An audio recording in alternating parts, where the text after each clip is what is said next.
Untuk memulai acara pada pagi hari ini, marilah kita, menyanyikan lagu Indonesia Raya dahulu. Untuk, Bapak Ibu, peserta yang hadir dimohon untuk berdiri untuk kita menyanyikan lagu Indonesia Raya.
Baik, Bapak Ibu, kita telah menyanyikan bersama lagu Indonesia Raya kita. Baik, perkenalkan pada acara hari ini, saya Rizka Reza Pahlevi akan menjadi moderator pada acara workshop pada hari ini berjudul Trik Ideal dalam Menulis Karya Ilmiah. Sebelum itu, saya ingin menyambut dahulu narasumber kita pada hari ini, Bapak Faisal Budiman. Selamat datang dan terima kasih, Bapak. Kemudian saya ucapkan selamat datang juga kepada Ketua RC UMIK Telkom University, Bapak Satria Mandala. Selamat datang dan terima kasih, Bapak Satria. Kemudian saya ingin juga menyambut kepada peserta-peserta pada acara workshop penulisan karya ilmiah pada hari ini. Saya melihat ada dari beberapa universitas yang ada di Indonesia, seperti dari Lancang Kuning, Bapak Hamzah, kemudian dari Universitas Sriwijaya, kemudian ada yang dari Al-Azhar Indonesia, kemudian ada yang dari STTD, kemudian saya mengucapkan juga kepada seluruh mahasiswa yang hadir pada hari ini, selamat datang dan selamat menyaksikan. Kemudian saya akan membacakan susunan acara kita pada hari ini. Dimulai dengan pembukaan, ya, kita telah menyanyikan lagu Indonesia Raya, kemudian kita akan lanjutkan kepada sambutan dari Ketua RC kita. Selanjutnya saya akan memperkenalkan narasumber kita pada hari ini. Selanjutnya nanti kita akan masuk pada pemaparan materi dari narasumber kita, Bapak Faisal. Selanjutnya kita akan masuk ke sesi diskusi dan tanya jawab mengenai topik kita pada hari ini. Baik, kita akan langsung masuk ke bagian kedua, yaitu sambutan dari SC UMIK Telkom University. Kepada Bapak Satria, waktu kami persilahkan. Terima kasih Mas Pahlevi atas kesempatan yang diberikan kepada saya untuk memberi sambutan pada acara pagi ini. Bismillahirrahmanirrahim. Assalamualaikum warahmatullahi wabarakatuh. Yang terhormat PIC UMIK Online Workshop Bapak Reza Pahlevi, ST Mkom, Yang kami hormati pemateri workshop Bapak Dr. Eng Faisal Budiman, STMSC, dari Fakultas Teknik Elektro Universitas Telkom. Bapak Ibu peserta UMIK Online Workshop dengan tema trik ideal menulis karya ilmiah yang saya banggakan.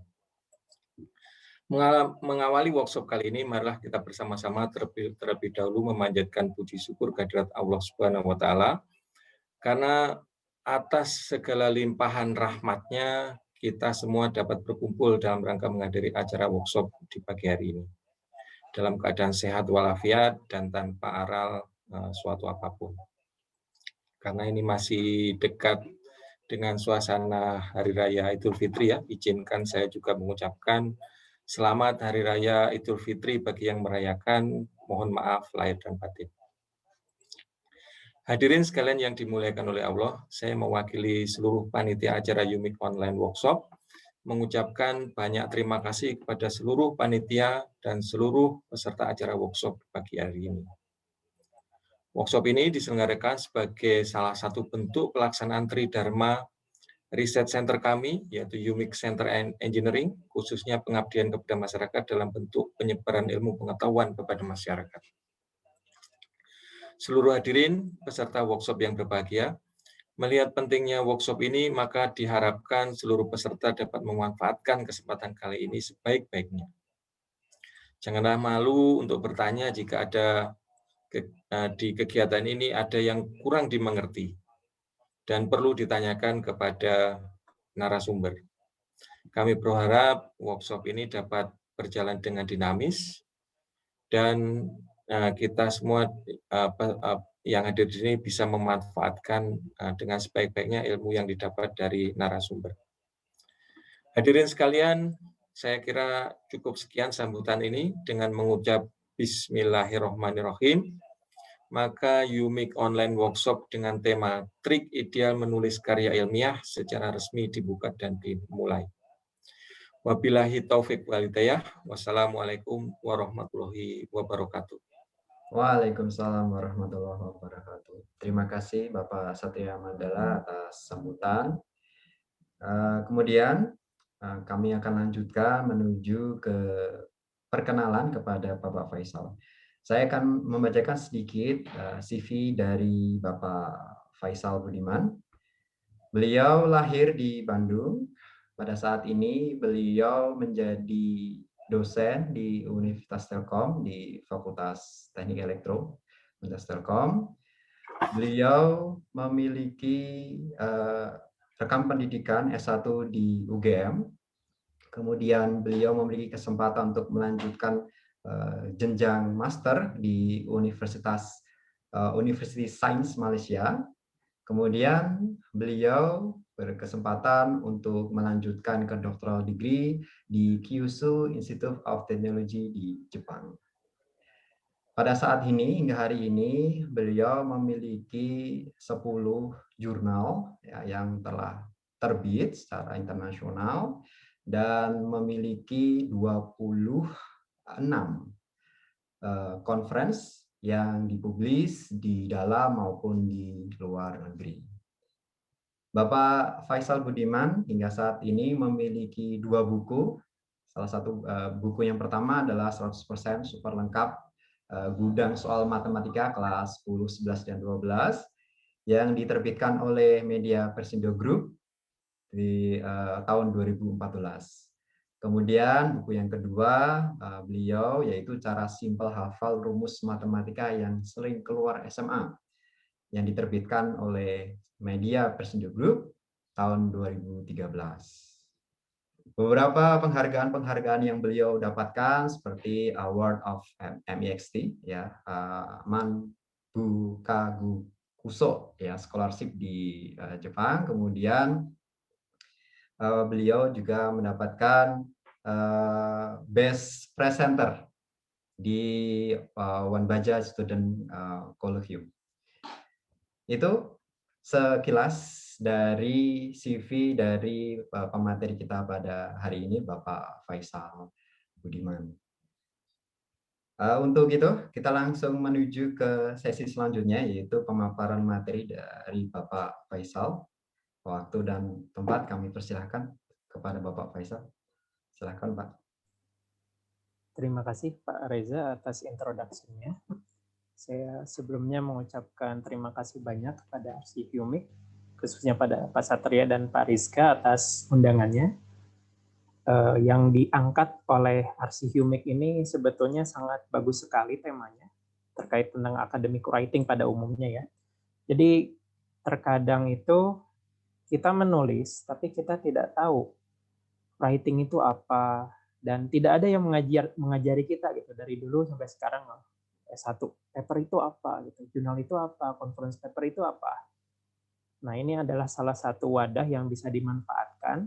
Mungkin saya akan berbicara tentang publikasi dari awal sampai akhir. Saya coba sebisa saya. Ini adalah hasil dari pengalaman dari S1, S2, S3, dan saya kuliah di tempat-tempat yang berbeda, di negara-negara yang berbeda, maka terlihat sekali gitu bagaimana suasana riset di Indonesia, di Malaysia, di Jepang, bahkan di Telkom University itu terasa perbedaannya. Harapannya dari hari ini mungkin bisa memberikan bekal sesuatu ya bagi para peserta sekalian. Izin share screen, Bapak Ibu semua.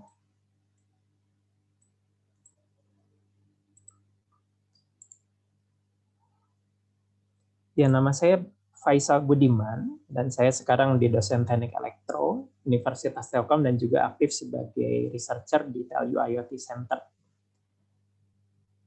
Hari ini kita akan bercerita mungkin ya Bu ya, berdasarkan pengalaman, karena writing itu namanya nggak ada format tertentu, nggak ada skill tertentu, tapi itu adalah kemampuan yang harus terus diasah. Kira-kira ini untuk outline hari ini, nanti yang pertama ada introduction, jadi paper itu apa, conference paper itu apa, journal paper apa, Scopus itu apa, Web of Science itu apa, lalu ada general tips for writing. Jadi di sini nanti ada tips-tips yang general yang sering dilakukan kesalahan gitu ya oleh kita khususnya ketika writing. Yang ketiga adalah bagaimana melakukan writing kontennya. Jadi introduction itu isinya apa saja, metodologi itu isinya apa saja, result discussion apa saja isinya. Karena apa? Karena banyak sekali yang tertukar gitu. Ini harusnya di metodologi, malah nulis di result and discussion dan lain sebagainya. Lalu nanti ada proses editorial gimana ya. Jadi kalau kita mensubmit publikasi, prosesnya akan seperti apa saja. Nanti ada diakhiri dengan konklusi. Kira-kira itu untuk outline hari ini. Mungkin untuk pengantar yang pertama, jadi menurut saya writing itu adalah pekerjaan yang sangat unik. Nah, kenapa? Kadang kita sudah menyiapkan makanan, minuman untuk menemani kita writing, udah kita siapkan literatur yang banyak, waktu juga sudah kita kosongkan katakanlah 1 hari untuk bisa fokus writing. Mood kita juga sedang bagus saat hari itu, tenaga juga lagi full. Tapi nyatanya ketika di depan laptop itu kita malah mandek, ini mau nulis apa gitu. Mungkin Bapak Ibu pernah merasakan juga, saya pernah merasakan seperti itu. Jadi kadang 1 hari idenya banyak gitu, seperti hujan yang deras. Tapi ada 1 hari kering kerontang, nggak bisa nulis apapun, padahal semua bahan itu ada. Nah ini kenapa gitu ya? Mungkin ini akan tergantung sama niat kita juga. Dan harus kita pahami juga bahwa writing itu adalah kemampuan yang harus kita pertajam. Karena apa? Merangkai kata itu sulit, dan berbagai kata bisa dirangkai dengan ratusan kalimat gitu, menjadi ratusan kalimat, maka itu sesuatu yang tidak pasti, kita memerlukan ketenangan di sana saat merangkainya. Nah, mungkin tujuan dari writing kita, jadi niat dari writing juga akan menentukan. Jadi kalau kita writing lalu kita submit sebuah karya ilmiah, ada beberapa manfaat yang bisa diberikan, katakanlah untuk karir kita sebagai peneliti, sebagai dosen. Tentunya untuk naik karir itu memerlukan sebuah publikasi, atau bahkan seorang mahasiswa yang ingin submit beasiswa S2, S3, mereka memerlukan paper supaya apa? Supaya ada kemudahan ketika aplikasinya disubmit gitu. Atau yang kedua, memang ada orang-orang yang ingin berkontribusi terhadap ilmu pengetahuan. Nah, ini adalah niat yang paling tinggi menurut saya, karena mereka akan serius. Apa kontribusi saya buat dunia ini? Atau misalkan untuk aplikasi dana hibah. Biasanya kalau kita submit dana hibah itu akan diminta track record kita. Kalau track record kita kurang bagus atau tidak terlalu banyak karyanya, itu akan menjadi poin penilaian juga bagi para reviewernya. Atau memang untuk keterkenalan ya, di Google Scholar-nya bagus, di Sintanya banyak, terkenal, dan itu akan menjadi uang suatu hari. Gitu. Atau memang karena terpaksa orang-orang yang menulis itu, katakanlah saya terpaksa menulis karena saya sedang tugas akhir, entah itu skripsi, disertasi, atau tesis, maka saya terpaksa harus menulis. Nah, dari kesemua itu sebetulnya apapun niat kita di sini itu akan merefleksikan energi kita untuk writing. Orang yang ingin berkontribusi terhadap pengetahuan tentu saja akan punya energi yang tidak habis-habis dibandingin orang yang ingin nyari uang saja, kira-kira seperti itu. Tapi kalau orang ingin berkontribusi, maka semuanya itu insya Allah bisa dapat juga. Nah, saya pun niatnya bolak-balik, kadang di sini, kadang lagi karir, mikirnya karir gitu, kadang ke sini tidak tentu. Makanya biasanya bahasanya itu meluruskan niat, bukan mengubah niat, meluruskan. Karena apa ya, cenderung manusia itu selalu berubah perasaannya. Nah, yang kedua, jadi niat kita itu akan menentukan kualitas dari writing kita. Katakanlah orangnya pengen lulus cepat gitu ya, diminta conference, akhirnya nulisnya seadanya supaya yang penting saya lulus. Ada juga yang gitu. Atau misalkan dia disertasi ini harus saya buat sebaik mungkin karena ini bagus untuk karir saya. Jadi niat kita itu akan menentukan kualitas dari writing kita. Nah, kita mulai dari conference and journal paper. Jadi biasanya ada istilah conference paper, ada juga istilah journal paper. Conference paper itu apa? Biasanya conference itu adalah ya dipublish dalam sebuah proceeding pada umumnya atau kebanyakannya. Kalau journal paper dia itu dipublish dalam sebuah jurnal. Jadi ada jurnal tertentu, kita submit ke sana nanti akan di jurnal. Nah, biasanya ada perubahan teknis. Sebetulnya conference paper itu kita submitnya gini aja, kalau snapshot work kita, jadi hanya sebagian dari kerja kita, nggak usah keseluruhan data itu disubmit. Karena apa? Karena ini hanya dipublish dalam sebuah proceeding, artinya jangan terlalu detail, ini hanya untuk opening saja. Gitu. Tapi kalau nanti dipublish di journal paper, barulah kita menulis report yang sangat lengkap. Karena apa? Karena journal paper ini kualitasnya jauh lebih tinggi daripada proceeding. Nah, kalau conference paper itu mungkin positifnya publikasinya cepat gitu ya. Kita submit ke conference, di review dalam waktu tertentu, tanggalnya jelas, keluar dalam bentuk proceeding, itu cepat. Tapi kalau journal paper ini biasanya memerlukan waktu yang lama karena reviewnya oleh para ahli, lebih ahli biasanya dan spesifik bidangnya gitu. Jadi katakan di bidang wireless, maka reviewnya dari bidang wireless yang ahli di sana. Nah, kalau conference paper ini acceptance-nya ini tinggi dibandingkan journal paper. Biasanya 50% gitu ya, 50% dari yang submit itu akan diterima. Jadi ini safe, katakanlah ada beberapa orang yang ingin menggugurkan kewajiban saya harus publikasi tahun ini. Itu pun nggak masalah sebetulnya ya. Tapi yang ingin ditengakan, kalau saya itu biasanya kalau ingin submit ke conference paper, ya katakanlah menggugurkan kewajibannya satu, tapi yang ditulis untuk conference paper itu hanya sebagian dari kerjanya saja. Jadi jangan data utama, nggak perlu. Karena apa? Karena sayang datanya, lebih baik disubmit ke jurnal.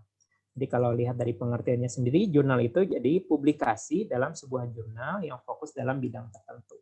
Tapi kalau conference biasanya tujuannya itu adalah tempat di mana semua akademisi, semua researcher, peneliti, bahkan dari industri itu mereka berkumpul dan membicarakan tentang development dalam bidang tertentu. Nah, tujuan conference ini biasanya. Nah, jangan sampai kerjaan kita malah di sini. Kenapa? Nanti kualitasnya tidak terlalu bagus kalau dibandingkan kita submit ke jurnal. Atau banyak orang-orang juga yang conference itu mereka hanya ikut presentasi, tetapi mereka tidak mensubmit papernya. Kenapa? Biasanya conference ini adalah ladang untuk mencari kolaborasi. Mereka hanya datang presentasi tanpa mensubmit apa yang harus disubmit. Itu juga diperbolehkan. Nah, ini contoh gitu ya. Jadi kalau kita memilih conference juga, biasanya saya pilih-pilih. Ini 2 conference saya ambil sembarang ya. yang dalam waktu dekat akan dilaksanakan. Bukan saya panitianya gitu ya. Tapi kalau kita lihat di sini contohnya ya, ini ada ICBHI. Nah, di sini lihat publikasinya. Jadi kalau ini dia conference sekalian publikasi. Publikasinya dalam sebuah jurnal. Mungkin sebagian dari yang bagus disubmit ke jurnal ini, jurnal ini. Ini salah satu conference yang sekalian publish ke jurnal. Tapi ada juga katakanlah conference yang publikasinya itu hanya sebuah proceeding. Nah, biasanya gini, proceeding will be published in IOP conference series. Nah, ini ada tulisan conference series. Nah, biasanya kalau ingin ikutan conference, kita harus memperhatikan ini. Kalau ingin sekalian yang jurnal, berarti carilah conference yang kiranya dia publikasinya bisa di jurnal. Tapi keperluannya ingin di proceeding saja, berarti bisa di proceeding. Itu tergantung dari kebutuhan kita masing-masing. Nah, terus apalagi pertimbangan kalau kita ingin publish ya. Nah, yang pertama itu mungkin mau nasional jurnal apa internasional jurnal. Kalau sudah ditetapkan, mau yang terindeks siapa? Terindeks oleh Web of Science Group atau Scopus. Nah, biasanya kalau di universitas kita, di negara kita ya, terindeks Scopus itu cukup. Lalu kita tentukan juga impact faktornya, mau yang seperti apa, tinggi atau rendah. Setelah itu kita tentukan kuartilnya. Kuartil itu apa? Yang namanya kuartil itu kan seperempat. Jadi kalau Q1 itu seperempat jurnal-jurnal yang memang kualitasnya teratas di dunia ini. Berlanjut sampai Q4 ini adalah 25% yang katakanlah kualitasnya nomor 4 di dunia ini. Itu adalah kuartil. Nah, ini bagaimana menentukannya? Kita harus ngaca dulu. Ketika kita awal riset, posisi riset kita tuh ada di mana? Katakanlah kita ingin mengangkat sesuatu yang baru, maka itu bisa sampai Q1. Tapi kalau katakanlah kita cuma ngulang-ngulang dari riset yang udah ada atau hanya pengembangannya tidak begitu banyak, maka harus kita kaca ini cocok nggak di Q2, Q3, Q4, dan itu harus based on literature review. Nah, terus di sini ada istilah Web of Science atau Scopus. Jadi indeks itu ada yang Scopus, ada yang Web of Science. Jadi Scopus itu pada dasarnya dia itu didirikan tahun 2004, jadi nggak terlalu lama. Tapi kalau Web of Science, indeks ini mereka itu udah setengah abad lebih ada gitu. Nah, kalau kita lihat distribusinya, yang terindeks Web of Science dibanding yang terindeks Scopus itu pasti. Kalau Web of Science dia terindeks di sini, pasti dia juga masuk Scopus. Tetapi yang terindeks Scopus dia belum tentu masuk dalam Web of Science. Jadi kalau secara kualitas ini yang lebih dipercaya, selanjutnya baru Scopus. Tapi intinya dua-dua ini sama-sama terindeks dan bisa katakanlah bisa untuk penilaian gitu ya. Nah, ini tergantung kita mau disubmit ke yang mana. Nah, ini untuk bab yang kedua, kira-kira general tips for journal writing. Jadi ini tuh sebetulnya berdasarkan pengalaman saya banyak sekali di sebelumnya. Tapi dari situ saya mulai memperbaiki, saya codify apa sih yang kurang dari ini. Pasti ada tips dan trik yang bisa diakali supaya jurnalnya bisa diterima. Nah, kalau kita lihat, kalau kita menulis sebuah paper atau sebuah buku TA atau sebuah skripsi disertasi ya, kira-kira dalamnya seperti ini, ada title, abstract, introduction, metodologi, result, analysis, and conclusion. Katakanlah kita mau publish di sebuah jurnal. Nah, apakah kita harus mengikuti alur ini? Sebetulnya tidak perlu juga. Nah, kalau saya biasanya seperti ini, saya ubah dari metodologi. Nah, kenapa? Jadi kalau mulai dari title, abstract, terus introduction, ada pengalaman di sini tuh muter terus di sini. Di pendahuluan muter, nggak beres-beres. Akhirnya apa? Yang ini nggak pernah ditulis sama sekali. Nah, dari situ saya berpikir, gimana ya caranya ya? Nah, saya coba ordernya dirubah. Jadi saya mulai dari metodologi. Jadi kalau kita menulis paper, biasanya kita udah mempunyai hasil. Ya. Hasilnya udah ada, tinggal kita rangkumnya seperti apa. Kalau kita mulai dari metodologi kan itu intinya alat dan bahan, prosesnya seperti apa. Kita nggak perlu reference dari luar. Maka itu bisa kita tulis dengan ringan, dan ini adalah salah satu yang paling mudah. Nah, kita tulis yang paling mudah dulu.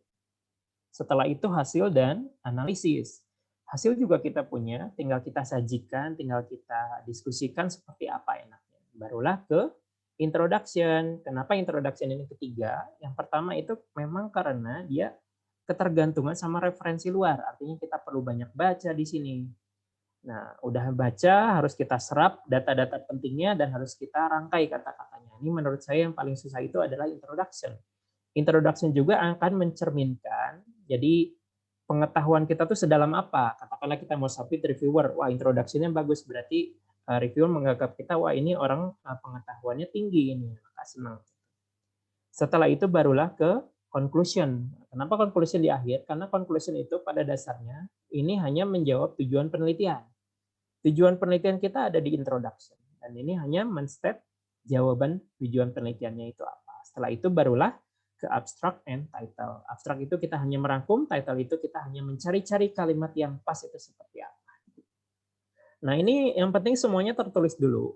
Setelah itu barulah kita revisi sampai sekiranya kita mempunyai draft yang bagus, lalu kita polish dan kita proofread kalau perlu bantuan orang lain, karena kalau kita nulis udah kelamaan itu salah-salah kecil itu nggak kelihatan.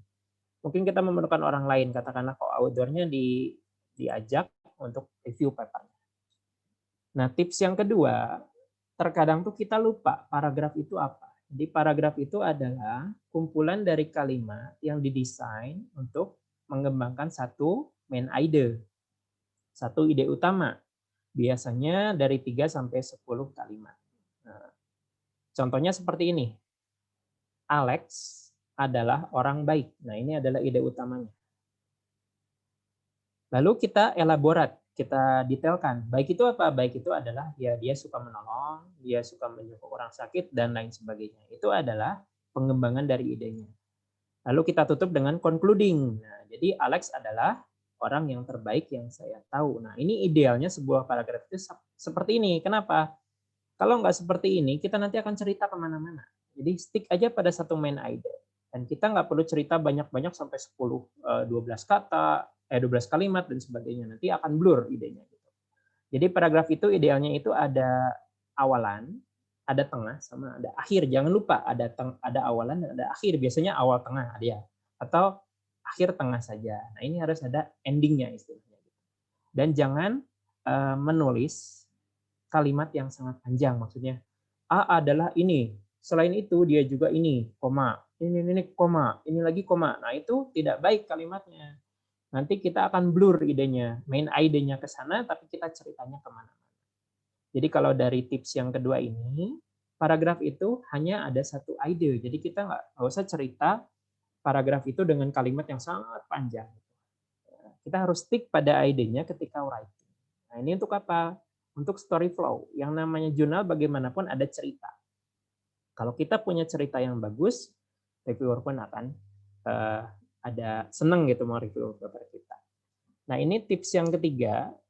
Jadi 2 tahun ini tuh saya banyak menerima review paper gitu ya, terutama conference jurnal gitu. Nah orang-orang kita tuh kadang-kadang masih melakukan kesalahan. Katakanlah gini, ada sebuah variabel dalam suatu rumus gitu ya. Ini contoh rumus ya. Nah variabel itu harus ditulis dalam bentuk italic, dimiringkan. Nah ini banyak yang tidak dimiringkan. Kalau miring itu memang sudah aturan dan kita bisa membedakan, oh ini miring, berarti ini variabel. Ini kadang masih banyak sekali terjadi kesalahan. Jadi nanti kalau ada variabel dalam suatu rumus, maka dalam manuskrip kita harus menulisnya dalam bentuk miring. Masalah titik 2, ini hal kecil gitu ya. Titik 2 itu sebetulnya tidak ada spasi dengan kalimat yang sebelumnya. Jadi seperti ini. Tidak ada spasinya. Terkadang kita nulisnya gini, titik 2 gini. Nah, kalau di Microsoft Word itu biasanya jadi merah di sini. Nah, itu udah menandakan itu salah. Ini hanya contoh kecil titik 2. Atau misalkan penggunaan huruf besar. Huruf besar itu digunakan untuk kapan saja? Untuk memulai kalimat. Itu sudah jelas, biasanya tidak salah. Dalam kasus judul, kalau judul itu biasanya semuanya itu kapital huruf awalnya gitu ya. Kalau kalimat barulah hanya kata awalnya saja, selanjutnya tidak kapital. Huruf besar juga digunakan untuk kata benda yang jelas gitu. Misalkan Telkom University, Microsoft, dan sebagainya. Itu adalah penggunaan huruf kapital.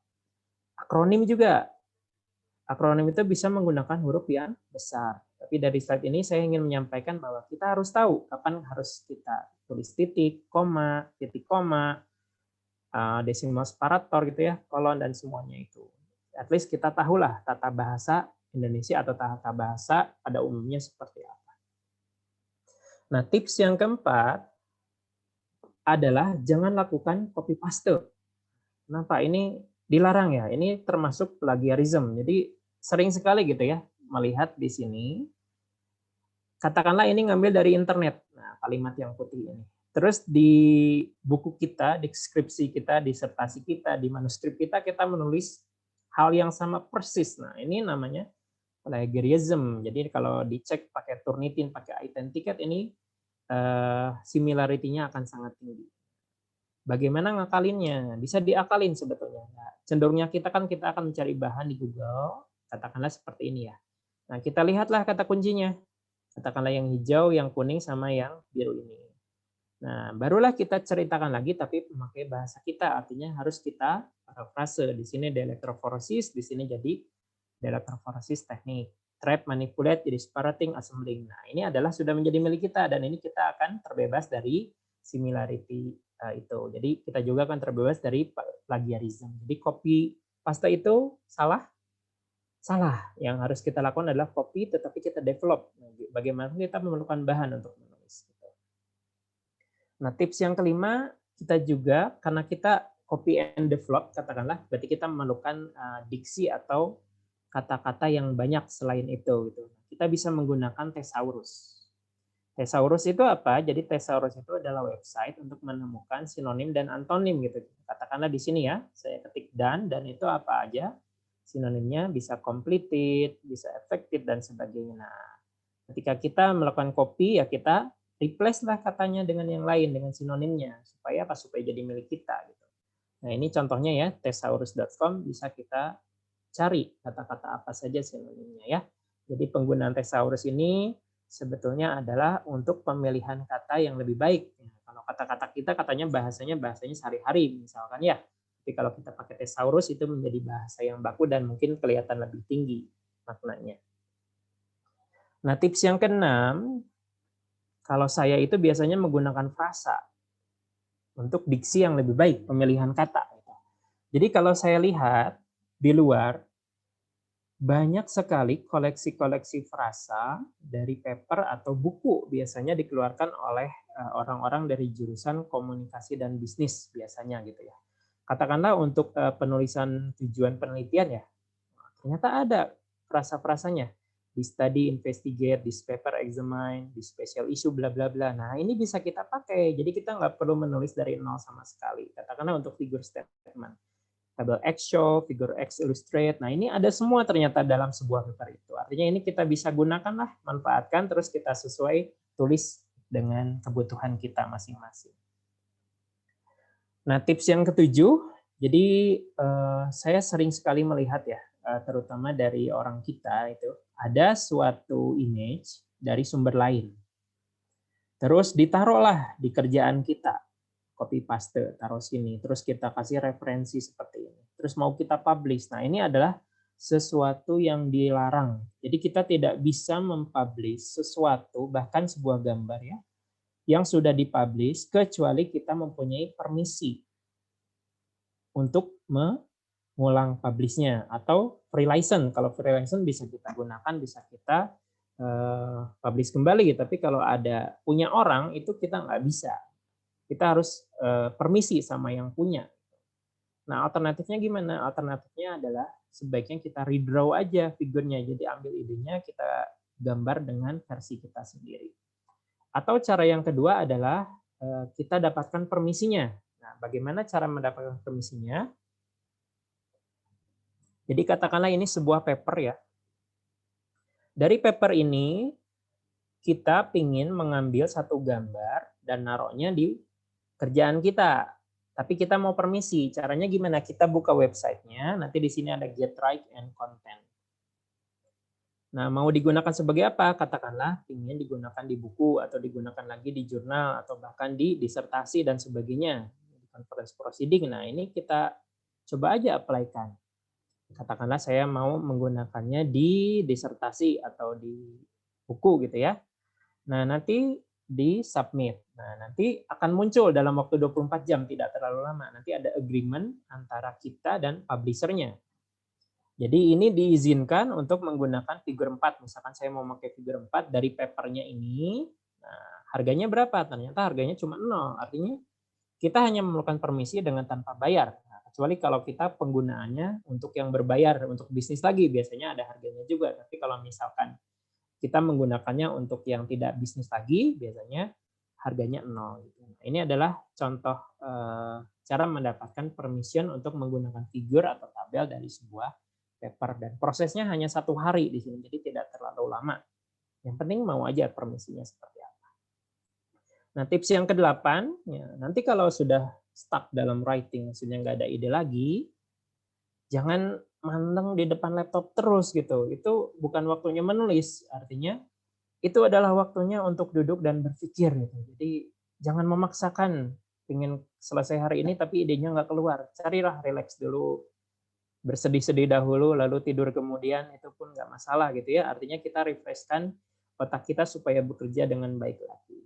Atau pingin ada ide lagi, kalau kita membaca lebih, biasanya kita akan menulis yang lebih. Kira-kira seperti itu tips yang ke-8.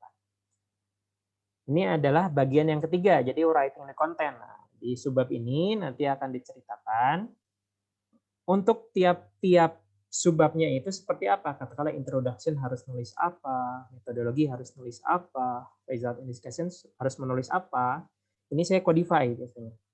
Oh, dulu saya nulisnya gini, oh ternyata salah, di komen seperti ini. Coba saya codify, kira-kira seperti ini. Jadi konten dari sebuah paper biasanya dari title, ini adalah identitas kita. Ada abstrak, ini adalah first impression. Artinya kalau yang namanya pandangan pertama, kita harus membuatnya menarik mungkin gitu ya. Lalu ada introduction. Sebetulnya introduction itu adalah mengapa kita melakukan risetnya. Jadi yang harus kita ceritakan adalah kenapa pakai ini, kenapa metodenya ini, dan kenapa. Metodologi itu sebetulnya bagaimana kita melakukan risetnya. Jadi bagaimana caranya dari proses A ke proses B ke proses C. Hanya menceritakan proses. Result analysis berarti cerita apa hasilnya, dan conclusion itu pada dasarnya hanya menjawab tujuan penelitian kita. Jadi ini saya labeli dengan harapan kita tidak kebolak-balik lagi. Ini porsinya siapa gitu ya. Nah, kalau kita mulai dari introduction. Jadi tadi kalau introduction itu adalah kenapa kita melakukan risetnya. Kenapa itu berarti motivasi kita tuh seperti apa gitu. Jadi katakanlah kita milih topik itu, harus dijelasin kenapa milih topik itu. Pilih metode itu, kenapa pakai metode itu? Harus dijelaskan dengan gamblang. Supaya apa? Supaya ada alur cerita yang baik. Terus introduction ini bagaimana menceritakannya, isinya apa aja? Sebetulnya isilah dengan masalahnya. Pasti ada masalah yang diangkat. Itu harus kita angkat. Masalahnya apa? Lalu kebutuhannya apa? Existing solution-nya apa? Maksudnya pasti banyak solusi-solusi lain selain yang kita kerjakan. Solusi A, solusi B, solusi C itu harus kita kerjakan. Harus kita tahu dan akhiri dengan solusi kita. Nah, kita kan pasti menawarkan satu solusi untuk masalah itu. Nah, ini harus digamblangkan di introduction. Nah, tekniknya juga ada, jadi kita ceritakan dari general ke spesifik. General itu dari umum, jadi dari yang paling luasnya apa, lalu mengerucut, dan yang paling terakhir adalah kita mengenalkan riset kita. Jadi kalau di sini katakanlah cerita masalahnya itu apa, yang kedua adalah literatur review itu artinya perkembangan solusinya seperti apa, ada solusi dari luar A, B, C, D, itu seperti apa aja, barulah kita mengenalkan solusi kita itu apa gitu ya. Nah, di sini juga kita harus melakukan critical look. Jadi paper lain kan kita review, jadi harus kita lihat dalamnya. Orang ini tuh kontribusinya apa dalam paper ini. Gitu. Dia ngerjain apa. Nah, kita harus mengerjakan sesuatu yang berbeda dari orang lain, atau kita harus melakukan gap analysis. Kita harus positioning. Jadi jangan sampai kita mereview terus ada orang yang kerjaannya sama kayak kita. Nah, itu pasti di-reject. Karena ngapain mengulang sesuatu yang sudah dikerjakan. Ini harus kita tahu. Nah, bagaimana caranya? Caranya adalah dengan banyak membaca tentu saja. Nah, kalau kesusahan gimana? Kalau kesusahan biasanya kita temukan saja review paper. Jadi kalau di Google Scholar kita klik bla bla bla review. Nah, di situ tuh kalau review paper itu dia akan menceritakan teori. Teorinya seperti apa, perkembangannya seperti apa, pemain-pemainnya siapa aja. Nah, itu sudah dilakukan oleh review paper. Artinya kalau kita mau nulis ya kita based on review paper ini, lalu kita tulis dengan bahasa kita sendiri. Nah ini cara yang paling cepat, tapi biasanya nggak semua topik ada review papernya. Gitu. Jadi kalau nggak ada ya selamat merangkum semua penelitian di dunia ini. Nah, paragraf terakhir dari introduction-nya itu harus kita statekan. Jadi in this research work, jadi tujuan penelitian kita apa? Apa yang kita lakukan? Pada penelitian ini perancangan bla bla bla dilakukan. Nah, itu harus ada di kalimat pertama di paragraf terakhir dari introduction. Itu adalah paragraf yang paling penting menurut saya di paper karena ini mencerminkan isi papernya gitu. Nah, jadi kalau introduction ini cobalah kita buat semudah mungkin dan semotivasi mungkin, bahkan untuk pembaca yang katakanlah bukan dari bidangnya gitu. Jadi kita harus bukan menulis paper itu bukan berarti kita harus nunjukin kita pintar, tapi bagaimana kita menyampaikan supaya pembaca itu mengerti gitu, bahkan untuk yang bukan bidangnya. Nah ya, jadi introduction juga ini akan merefleksikan pengetahuan kita. Kalau kita gagal membungkus introduction dengan baik, nah, nanti reviewer bisa gini, wah ini pengetahuannya tinggi nih orang ini, lanjut di review oleh dia. Atau ini mah introduction-nya jelek, masih dilanjutkan saja, langsung reject. Nah, misalkan seperti itu. Itu pentingnya introduction. Mungkin saya kasih contoh ya. Misalkan ini saya ada problem ya, oil pollution. Saya ingin mengatasi masalah itu. Maka di paragraf pertama yang paling luar, paling pertama banget apa yang saya lakukan, saya cerita oil pollution gitu ya. Jadi yang namanya oil pollution itu biasanya ada penyebabnya, ada akibatnya. Nah, ini cerita di paragraf pertama sebagai yang paling lebar di situ. Barulah ke ke paragraf kedua. Paragraf kedua itu biasanya existing solution-nya, maksudnya pasti ada metode-metode di luar sana, di luar metode kita, cara untuk membersihkan minyak. Nah, ini harus kita review. Nah, katakan lagi nih, membersihkan minyak dari air itu, bakar aja minyaknya. Nah, cuman ada tekniknya. Jadi, kalau kita menceritakan teknik metode lain, kita harus negatifkan mereka. Nah, karena kita mau mengedepankan metode kita. Jadi, yang lain diceritakan tapi dilemahkan. Nah, jadi gini, cara yang mudah itu dibakar aja minyaknya gitu. Kita tinggikan. Walaupun prosesnya bagus atau sangat bermanfaat, sayangnya itu menghasilkan gas beracun. Nah, itu kita melemahkan metode yang lain gitu ya. Sudah tinggikan, kita lemahkan. Atau menggunakan deterjen. Deterjen untuk membersihkan minyak itu adalah metode yang murah. Nah, kita tinggikan, tapi kita lemahkan. Tapi sayangnya itu akan berefek pada kebersihan air. Nah, alternatif yang lain adalah menggunakan water oil separation. Nah, katakanlah ini metode kita. Nah, kalau udah metode kita cerita yang positifnya aja. Jadi ada bahasa marketing di sini ya. Jadi metode lain dilemahkan, metode kita sendiri kita kedepankan. Walaupun metode kita pasti ada plus minus. Yang namanya marketing gitu ya, seperti itu ya. Limit other method, batasi metode yang lain, lemahkan, tapi kita kuatkan metode kita seperti apa. Nah, setelah kita cerita metode kita, di metode kita pun pasti ada pemain-pemainnya gitu. Pemain-pemainnya di dunia itu seperti apa gitu ya. Nah, ini harus kita review supaya apa? Supaya kita positioning. Kita tuh ngerjain apa harus berbeda dari mereka. Nah, katakanlah di oil water separation ini kan metode yang dipakai ada AA ngerjain apa, efisiensinya segini, metode apa gitu bedanya. B itu apa. Nah, ini adalah paragraf untuk positioning kita. Kalau kita nggak bisa positioning, kemungkinan paper kita di-reject. Jadi harus kita melakukan critical look. Apa yang mereka lakukan, kalau sama, gimana membedainnya, gitu ya. Dan pemain-pemainnya siapa aja. Ini harus banyak. Semakin banyak ini akan semakin bagus seperti itu ya. Dan dari sini pun kita akan tahu bahwa research progress time by time akan kelihatan. Artinya, oh ini dulu seperti ini sejarahnya ya. Wah, reviewernya seneng. Oh, ternyata yang sekarang itu ngerjain yang lain. Wah, itu pasti diterima. Barulah di paragraf terakhir introduction, itu cerita solusi kita. Nah, in this research work biasanya kalau saya, kata pertamanya adalah in this research work atau here, in this work, in this paper, atau apapun ya. Ya kita statekan tujuan penelitian kita. Nah, ini adalah kalimat yang paling penting di introduction, karena kita mulai mengenalkan apa riset kita. Setelah itu kita detailkan gitu ya. apa saja sih di dalamnya, misalkan sistemnya kayak gimana, cara kerjanya gimana, secara general, karena ini masih introduction. Nah, akhiri dengan harapan. Jadi harapannya mungkin ini dapat menyelesaikan atau alternatif dalam menyelesaikan masalah tersebut. Nah, ini juga selain statement objektif, ini juga statement novelty gitu ya. Jadi ini harus clear. Harus clear. Kenapa? Mencerminkan novelty dan kita sudah melakukan positioning di sini. Kira-kira gitu kalau saya mengcodify introduction itu seperti itu. Nah, ini contoh ya, contoh lain ya. Misalkan ini susah, cuma lihat gambarnya aja secara general. Jadi di sini ada besi itu ya.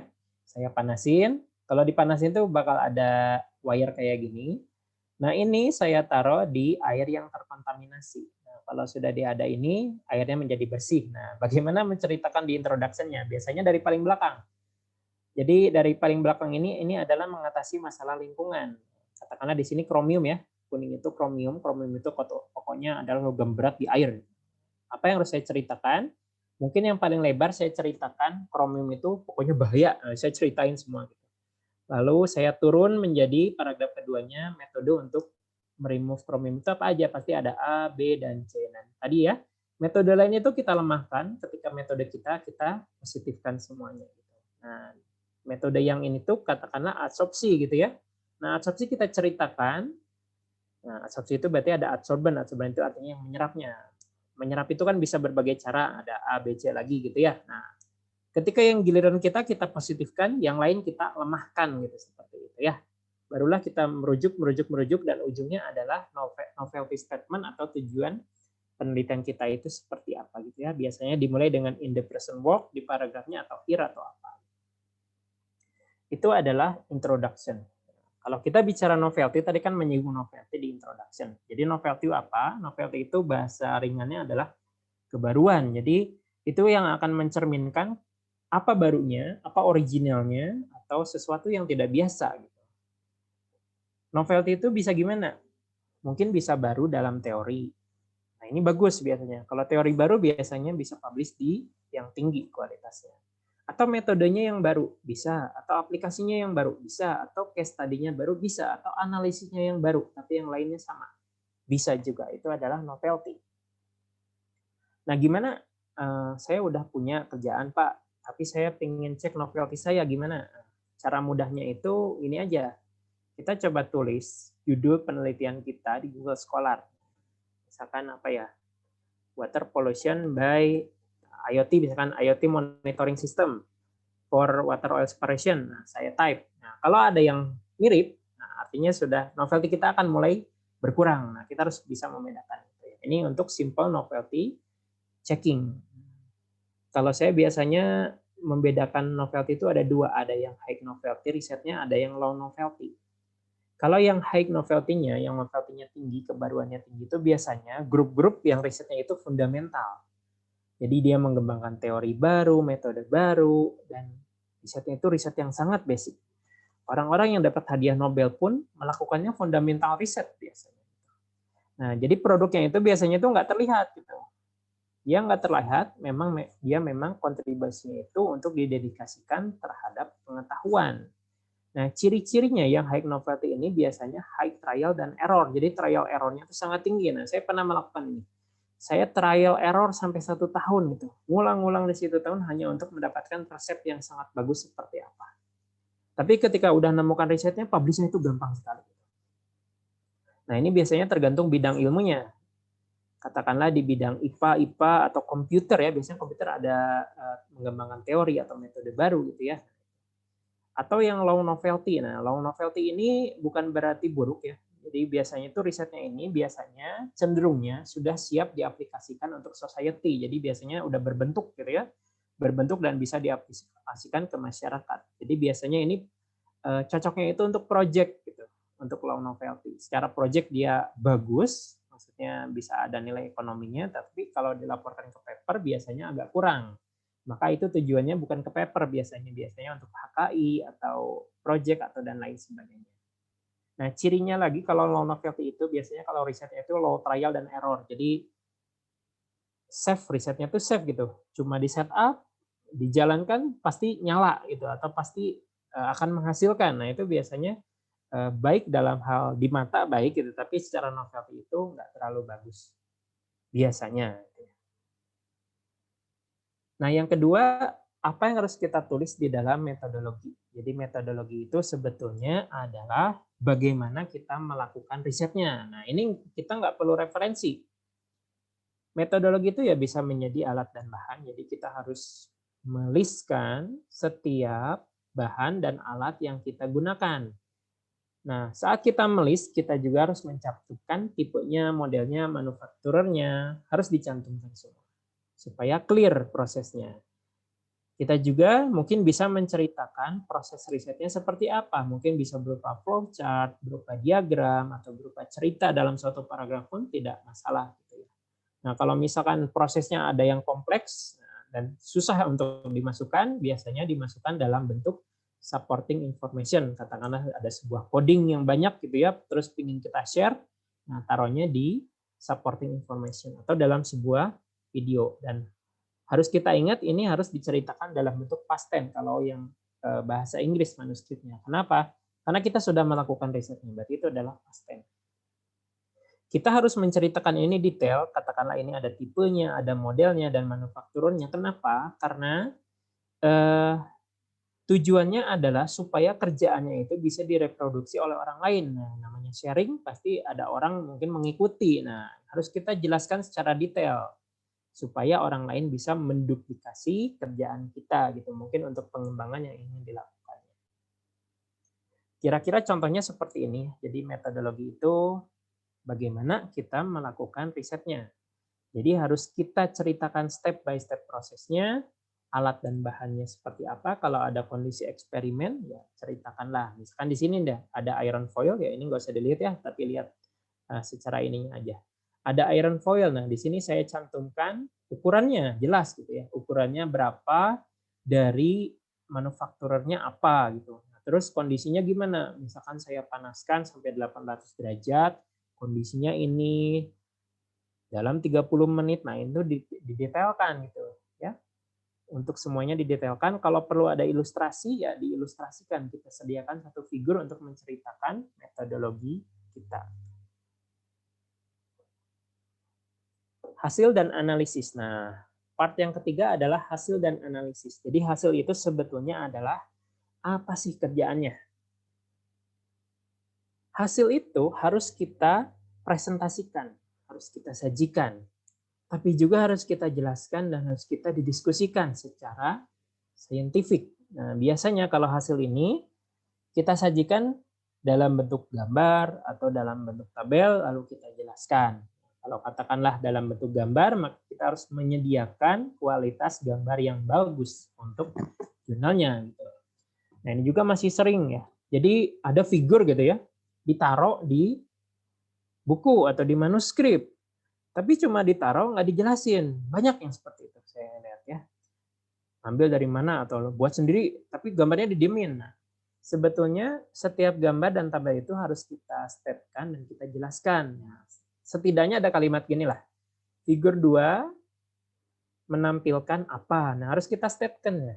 Figurnya nomor berapa gitu. Atau disajikan dalam tabel 2. Nah, ini harus kita ceritakan, harus kita stepkan. Setelah kita sajikan, kita juga harus mendiskusikannya. Artinya dari gambar itu pasti ada analisis, entah itu analisis kuantitatif, entah itu analisis kualitatif. Nah, kalau perlu kita bisa support dengan referensi, katakanlah untuk menguatkan penjelasan kita kalau dibutuhkan. Nah, ini kenapa kalau dibutuhkan? Jadi kadang-kadang karena kita mengambil kata-kata orang lain, akhirnya terus kerjaanmu apa? Nah, misalkan ada kayak gitu. Tapi kadangnya ada beberapa paper kita tuh berspekulasi, jadi belum ada yang menjelaskan, ya kita coba menjelaskan dengan versi kita. Nah, yang seperti itu biasanya harus disupport dengan dari referensi lain supaya apa? Supaya kuat penjelasannya. Ini adalah contoh menjelaskan hasil dan analisis. Ini hasil saya ya, lihat aja gambarnya. Pokoknya ada gambar, ada bagian-bagiannya, jadi harus dijelaskan ya. Di sini ada A gitu. Apa yang harus dilakukan? Yang pertama harus di-statementkan. Nah, the TC ini namanya TC itu Tesla coil ya.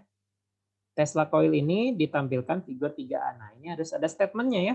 Jangan ada gambar ditaruh tapi nggak diapa-apain, harus diceritakan. Nah, setelah itu, setelah figure statement, kita harus menceritakan apa yang dilihat gitu ya. Nah, apa yang dilihat? Hanya apa yang dilihat. Nah, gambar ini yang dilihat apa? Ada lingkaran, ada spark, ada rod gitu ya. Itu yang kita lihat. Maka harus kita ceritakan apa yang kita lihat. Nah, ini kan yang kalau orang elektro mungkin ini tuh energi ya, ini energi wireless energy. Jadi ada energi ini discharge through the spark tends to hit any conductor. Jadi spark ini tendensinya dia akan menembak konduktor di dekatnya gitu, nah, seperti ini. Nah, ini adalah apa yang kita lihat, dari apa yang kita lihat saja. Setelah itu kita lakukan quantitative analysis. Kuantitatif itu ya apa saja angka-angka yang bisa kita ceritakan dari gambar ini. Katakanlah ini spark nih ya. Spark ini panjangnya berapa? 7 cm, misalkan itu bisa kita ceritakan. Atau misalkan ini kebetulan ada voltasenya ya di sini ya. Nah, ini voltasenya itu 50 kilovolt. Nah, saya ceritakan 50 kilovolt. Jadi ada kuantitatif analisis, artinya angka-angka saja yang bisa kita ceritakan dari gambar tersebut. Setelah itu kualitatif analisis. Kualitatif analisis itu biasanya kenapa sih bisa gini? Kenapa bisa gini? Jadi mekanismenya gitu ya. Kenapa spark ini bisa muncul? Kalau saya cerita ya, spark up ini akibat dari charge discharge proses, ada osilasi di dalamnya, jadi terkait sama rangkaian-rangkaian di dalamnya. Gitu. Jadi biasanya ada challenge gitu ya. Bisakah kita menceritakan satu figur dalam 200 kata? Gitu. Hanya itu challenge gitu ya. Kalau kita bisa menceritakan satu figur dalam 200 kata itu sangat baik. Tapi jangan nyampah juga ya, jangan nyampah ke sana ke sini. Kita harus menulis apa yang sesuai dengan kita taruh. Contoh lagi, misalkan ini ada gambar ya, hasilnya ini 4 yang atas ini ya. Saya mempunyai gambar 4. Nah, apa yang bisa diceritakan? Saya bisa cerita kualitatifnya misalkan gini. Kuantitatifnya dulu ya. Kalau kuantitatif tuh bisa di sini ada panjang gitu ya. Ada bentuknya, ini bentuknya kan kayak sawah misalkan. Ukurannya berapa meter misalnya gitu ya. Aspek rasio itu berarti rasio panjang dan lebarnya misalkan gitu ya. Distribusinya seperti apa atau waktu versus ukurannya seperti apa gitu kan. Ini ada eksperimen berbeda waktu gitu ya. Nah, ini dari satu figur aja kadang kita bisa menciptakan figur yang baru gitu ya. Jadi ini menceritakan kuantitatifnya dari figur ini bersumber atau misalkan kualitatifnya. Kalau kualitatif ini biasanya kenapa sih bisa jadi kayak gini gitu? Kok bisa hasilnya bagus? Kok bisa hasilnya tidak bagus? Nah, bagus mau tidak bagus itu harus diceritakan. Ya. Sebagaimana cara kerjanya? Nah, dari sini juga kita bisa kualitatif analisis. Ini hanya salah satu contoh gitu ya, tapi yang ingin diceritakan dari satu figur kita bisa menjadikannya 3 figur gitu ya. Possible gitu. Sangat possible. Yang terakhir adalah conclusion kalau di subbab yang ini ya. Jadi kesimpulan itu adalah bagian paling akhir dari sebuah paper. Nah, apa yang harus kita ceritakan dalam conclusion?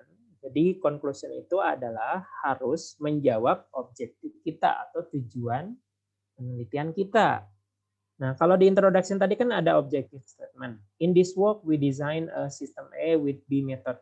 Ini katakanlah di introduction. Maka di conclusion kita harus menceritakannya itu sesuai dengan tujuan penelitian, tapi harus kita jawab. Katakanlah we design a system A. Maka di conclusion, system of A has been designed with B method. Nah, setelah distatementkan tujuan penelitiannya dengan bahasa yang sudah dikerjakan gitu ya, harus kita support dengan hasil utamanya apa gitu. Katakanlah hasil utamanya ini ada efisiensi 99%. Nah, itu harus kita ceritakan, bisa dalam 2 kalimat, 3 kalimat. Pokoknya semua yang kira-kira menjadi main finding atau main result harus kita statekan di sana gitu ya. Dan ini bentuknya narasi. Jadi jangan item per item gitu. Biasanya conclusion 1 titik, 2 titik, 3 titik. Nah, enggak kayak gitu ya. Jadi conclusion itu jadi satu cerita yang menyeluruh gitu. Nah, ini yang sering ketinggalan tuh ini. Closing with future works. Ini sangat penting. Kadang kita fokus hanya pada kerjaan kita selesai ya sudah gitu. Tapi kalau selama saya menjadi reviewer ya, terutama 2 tahun ini saya banyak sekali review ya.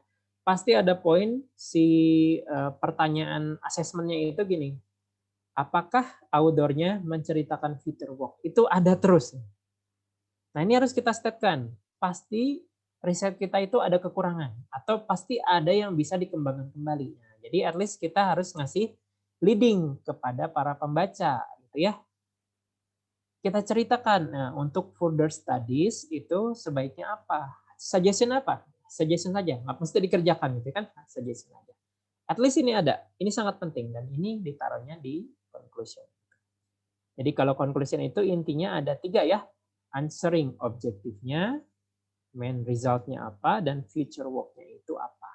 Dan kalau kita objektifnya ada 2, ya paper beberapa pasti mempunyai tujuan penelitiannya yang banyak gitu ya. Kalau tujuan penelitiannya 2, maka conclusion juga harus ada 2 gitu ya. Kalau tujuan penelitiannya ada 3, conclusion juga ada 3 yang harus diceritakan gitu ya. Jangan kemana-mana ceritanya gitu ya. Jadi conclusion hanya menjawab tujuan penelitian. Nah, terus yang paling sangat menggugah itu adalah title dari riset kita itu ya. Nah, title riset kita itu sebetulnya akan memperlihatkan konten manuskrip kita informatif atau tidak gitu ya.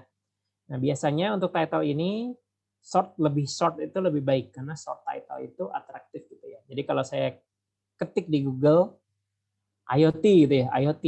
Nah, yang paling pertama keluar itu adalah yang tentu saja yang citasinya paling banyak ini ya.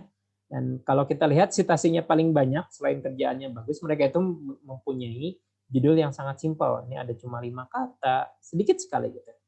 Berarti short title itu atraktif gitu. Nah, ini penting untuk kita akali seperti apa supaya sependek mungkin. Walaupun cenderungnya kita pengennya panjang biar keren.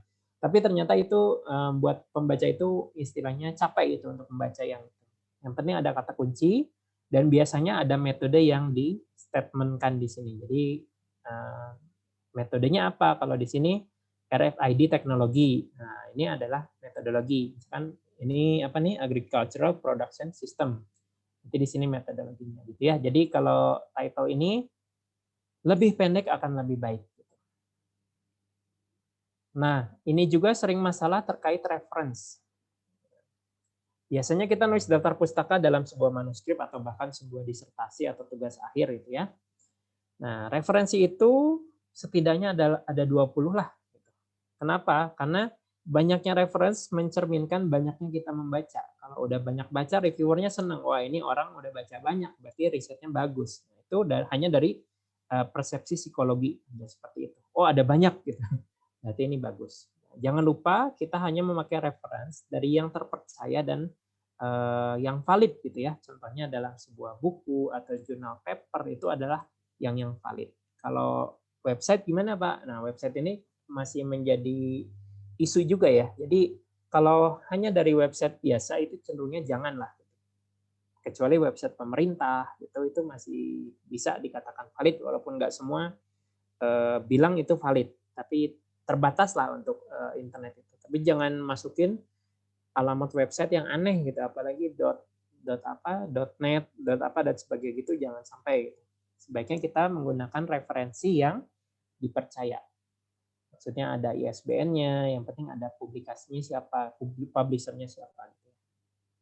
Nah, kalau kita mau publish paper, kita juga harus menghindari mensitasi daftar pustaka lama. Nah, ini hati-hati. Jangan sampai kita mensitasi yang lebih dari 10 tahun yang lalu, maksimalnya lah ya. Kenapa? Si editor, jadi kalau kita submitkan ke editor itu langsung lihat. Kalau si author-nya naruh referensi yang paling mutakhir, katakanlah 1 tahun yang lalu, 2 tahun yang lalu, nah, editor tuh langsung kepikiran, oh ini orangnya update banget gitu sama bidang ini, maka ini bisa layak untuk diteruskan, untuk review. Tapi kalau biasanya referensinya kita ngambil sembarang gitu kan, karena ya ini yang muncul di Google Scholar pertama ya saya ambil gitu. Ini ngaruh juga nanti misalkan ini kita pakai yang 98, nah itu udah long up to date gitu ya, nggak update sama sekali. Nah itu bisa menjadi asesmennya jadi jelek gitu ya. Nah, gitu. Kecuali memang tidak bisa dihindarkan. Katakanlah ada penelitian tahun 60, terus nggak pernah dikembangkan lagi dan baru kita kembangkan lagi, itu bisa juga. Nah, kita harus lihat juga ini harus menggunakan referensi yang primer, lebih baik dibanding referensi yang sekunder. Referensi primer itu maksudnya apa? Jadi si A bilang di paper A, katakanlah A, gitu ya. Si B ikut-ikutan paper A. Nah, kita mau mengerjakan yang serupa dengan paper A, terus kita citasinya yang B. Nah, itu sekunder namanya. Tapi mending kita kalau refer ke yang A langsung. Nah, itu adalah primary reference. Dan jangan lupa yang terakhir itu sarannya adalah citasi paper-paper dari jurnal yang kita targetkan untuk publish ya sekiranya ada 20% lah. Nah gini, jadi misalkan saya mau publish di electrophoresis gitu ya, maka di referensi saya masukkan beberapa dari electrophoresis. Nah, kenapa ini? Ini untuk peningkatan impact faktornya dari publisher itu sendiri gitu ya. Nah, jadi kalau saya lihat dari orang-orang kita itu ya, masih banyak common wrong reference. Jadi misalkan gini, ditulis referensinya sampai 5, tapi ternyata lihat di daftar pustaka ada 6. Ini punyanya siapa ini tidak bertuan seperti ini? Masih banyak sekali dilihat. Nah, ini harus hati-hati juga mereference karena ini kita intinya kita permisi ya, sudah menggunakan ide orang lain. Ya, seenggaknya kita kasih penghargaan, kita citasi di paper kita gitu ya. Jadi referensi itu harus dalam urutan yang betul, tertulisnya juga betul, dan tersitasinya juga betul. Maksudnya ini cerita tentang A, tapi kita citasi B yang nggak relevan. Nah, jangan sampai seperti itu. Jadi harus relevan gitu ya. Nah, ini abstrak. Jadi abstrak itu kayak gimana? Abstrak itu sebetulnya adalah yang mandiri gitu ya. Sesuatu yang mandiri, kecil, dan sangat powerful statement-nya. Abstrak itu juga adalah first impression. Nah, bagaimana cara menulis abstrak yang baik? Ini cara menulisnya mungkin saya ke yang ini ya. Jadi abstrak yang baik itu biasanya dimulai, abstrak itu terbatas biasanya hanya 250 kata atau lebih. Kalau saya biasanya mulai dari objektifnya dulu. Jadi katakanlah wireless powered DP were performed by using bla bla bla. Nah, itu adalah objektif saya. Saya gunakan di kalimat pertama. Lalu kita ceritakan kontribusinya. Maksudnya dari proses tujuan ini tuh kontribusi kita tuh apa gitu ya. Lalu idenya kita ceritakan. Nah, idenya itu ya saya menggunakan ini karena katakanlah dia itu sesuai kalau diaplikasikan ke tempat lain. Kita ceritakan juga sedikit tentang riset desainnya. Gimana kita mendesainnya? Ya, dalam satu kalimat atau 2 kalimat bisa. Lalu kita juga ceritakan hasil yang utamanya apa gitu. Hasil utamanya apa di sini ya, cerita aja gitu. Angka-angkanya harus ada angka di sini. Dan akhiri dengan sesuatu yang attracting atau implikasinya apa terhadap pengetahuan. Misalkan gini, attracting misalkan ya. Mechanism of this system is discussed. Nah, ini kan membuat orang penasaran. Atau implikasi. Mungkin teknik ini bisa berguna untuk potensial aplikasi yang lebih lainnya gitu. Seperti itu kira-kira. Jadi kalau tips untuk abstrak itu dia harus single paragraph, dia harus independen dari manuskripnya, ada keywordnya, dan usahakan grammarnya itu betul semua gitu ya. Jadi abstrak itu sangat penting. Kenapa? Ini adalah akses untuk editorial proses. Jadi jangan sampai ada salah di abstrak. Kenapa? Karena nanti akan mempengaruhi, katakanlah di reject langsung dari editor. Jadi editor kan kalau kita submit ke editor udah ngelihat ini kerjaan nggak rapi. Biasanya dalam 1 hari langsung di email balik. Maaf tidak bisa diterima. Karena apa? Karena tulisannya jelek atau tidak rapi gitu misalkan gitu ya. Ini ada satu contoh gitu ya. Jadi saya punya yang mengena gitu ya berkenan di hati saya. Jadi ada ide yang sangat simpel, murah juga, tapi ada high impact waktu di gitu kan. Jadi gini, ada di electrophoresis, ada Tesla coil, lihat itunya aja ya keywordnya. Jadi Tesla coil itu adalah teknologi 100 tahun yang lalu gitu ya. Teknologi lama. Rangkaiannya seperti ini. Maksudnya rangkaian ini tuh bisa sangat mudah dibuat oleh anak elektro dan harganya pun di bawah Rp100.000. Tapi saya aplikasikan untuk yang lain. Saya aplikasikan untuk electrophoresis. Dan ini nggak ada grant sama sekali nih ya, nggak ada grant sama sekali karena ya murah tadi ya, hanya 100.000 bisa riset. Tapi saya punya originality, saya punya novelty. Nah, novelty-nya apa? Jadi Tesla coil itu walaupun teknologi lama 100 tahun yang lalu karena nggak ada perkembangan lagi, saya pakai. Jadi Tesla coil itu untuk wireless energi ya. Jadi kita bisa ini nyalain lampu dari jauh gitu tanpa ada kabelnya. Nah, ini adalah old teknologi, tapi saya juga ada teknologi yang terbatas. Nah, ada electrophoresis itu jadi adalah teknik untuk trapping partikel, gitu ya. Kiranya gini, jadi kalau kita pasang generator ya, generator AC listrik ya, dikasih listrik, partikelnya nempel kayak gitu loh kalau bahasa simpelnya ya. Nah, saya menggabungkan dua ini, gitu. Nah, namanya jadi Tesla Foresis. Nah, ternyata ini jadi novelty, hanya dari sesimpel itu. Dan waktu di submit, kalau saya cerita pada ini ya, pada rekan-rekan yang di sekitar kita itu, ini risetnya kok cuma gini ya. Itu kan teknologi lawas. Tapi saya coba submit ternyata komen dari reviewer itu malah bagus. Ini reported a novel, novel bilang interesting. Yang kedua gini, new and interesting. Wah, saya senang gitu kan. Ternyata di sini dianggap remeh gitu, tapi ternyata dibawa keluar malah jadi bagus gitu. Jadi di sini contoh gitu ya. Nah, jadi dari good work itu akan good return juga. Nah, misalkan contoh yang tadi gitu ya, hanya dari satu paper itu, selang beberapa minggu setelah itu banyak sekali tawaran. Jadi misalkan ini diundang jadi invited speaker, ini jadi keynote speaker gitu ya, atau misalkan diminta untuk submit paper lain. Nah ini kan submit paper lain. Sini, ini juga mana nih ya, diundang untuk menulis di paper ini gitu. Deadline-nya ada, hanya diundang gitu, hanya dari satu kerjaan kita gitu ya. Atau jadi reviewer. Nah, ini diminta mereview paper apa gitu. Ini bisa sejajar lah sama yang lain-lain gitu. Itu hanya dari satu kerjaan. Jadi kerja yang bagus nanti akan return-nya juga akan bagus gitu ya. Jadi yang paling susah itu biasanya mencari novelty. Bagaimana getting new ide itu nggak datang tiap hari ya. Saya juga mengalami ya. 1 tahun mungkin sekali, tapi dari satu ide kita bisa kita kembangkan untuk 2 tahun kemudian gitu ya. Jadi kalau ingin dapat ide, biasanya ya kita nonton sesuatu lah atau ngobrol sama orang lain atau dengan eksperimen langsung, dengan bertanya, dan yang paling penting mungkin keluar dari kantor itu ya untuk mencari ide. Kalau dari part yang ini, untuk bantuan menulis itu ada beberapa frasa ya di sini ya.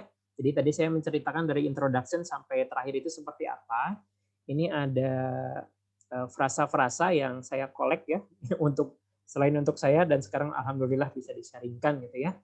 Karena menulis itu susah ya, susah. Jadi jangan mulai dari nol, kita bisa menggunakan frasa-frasa ini gitu ya.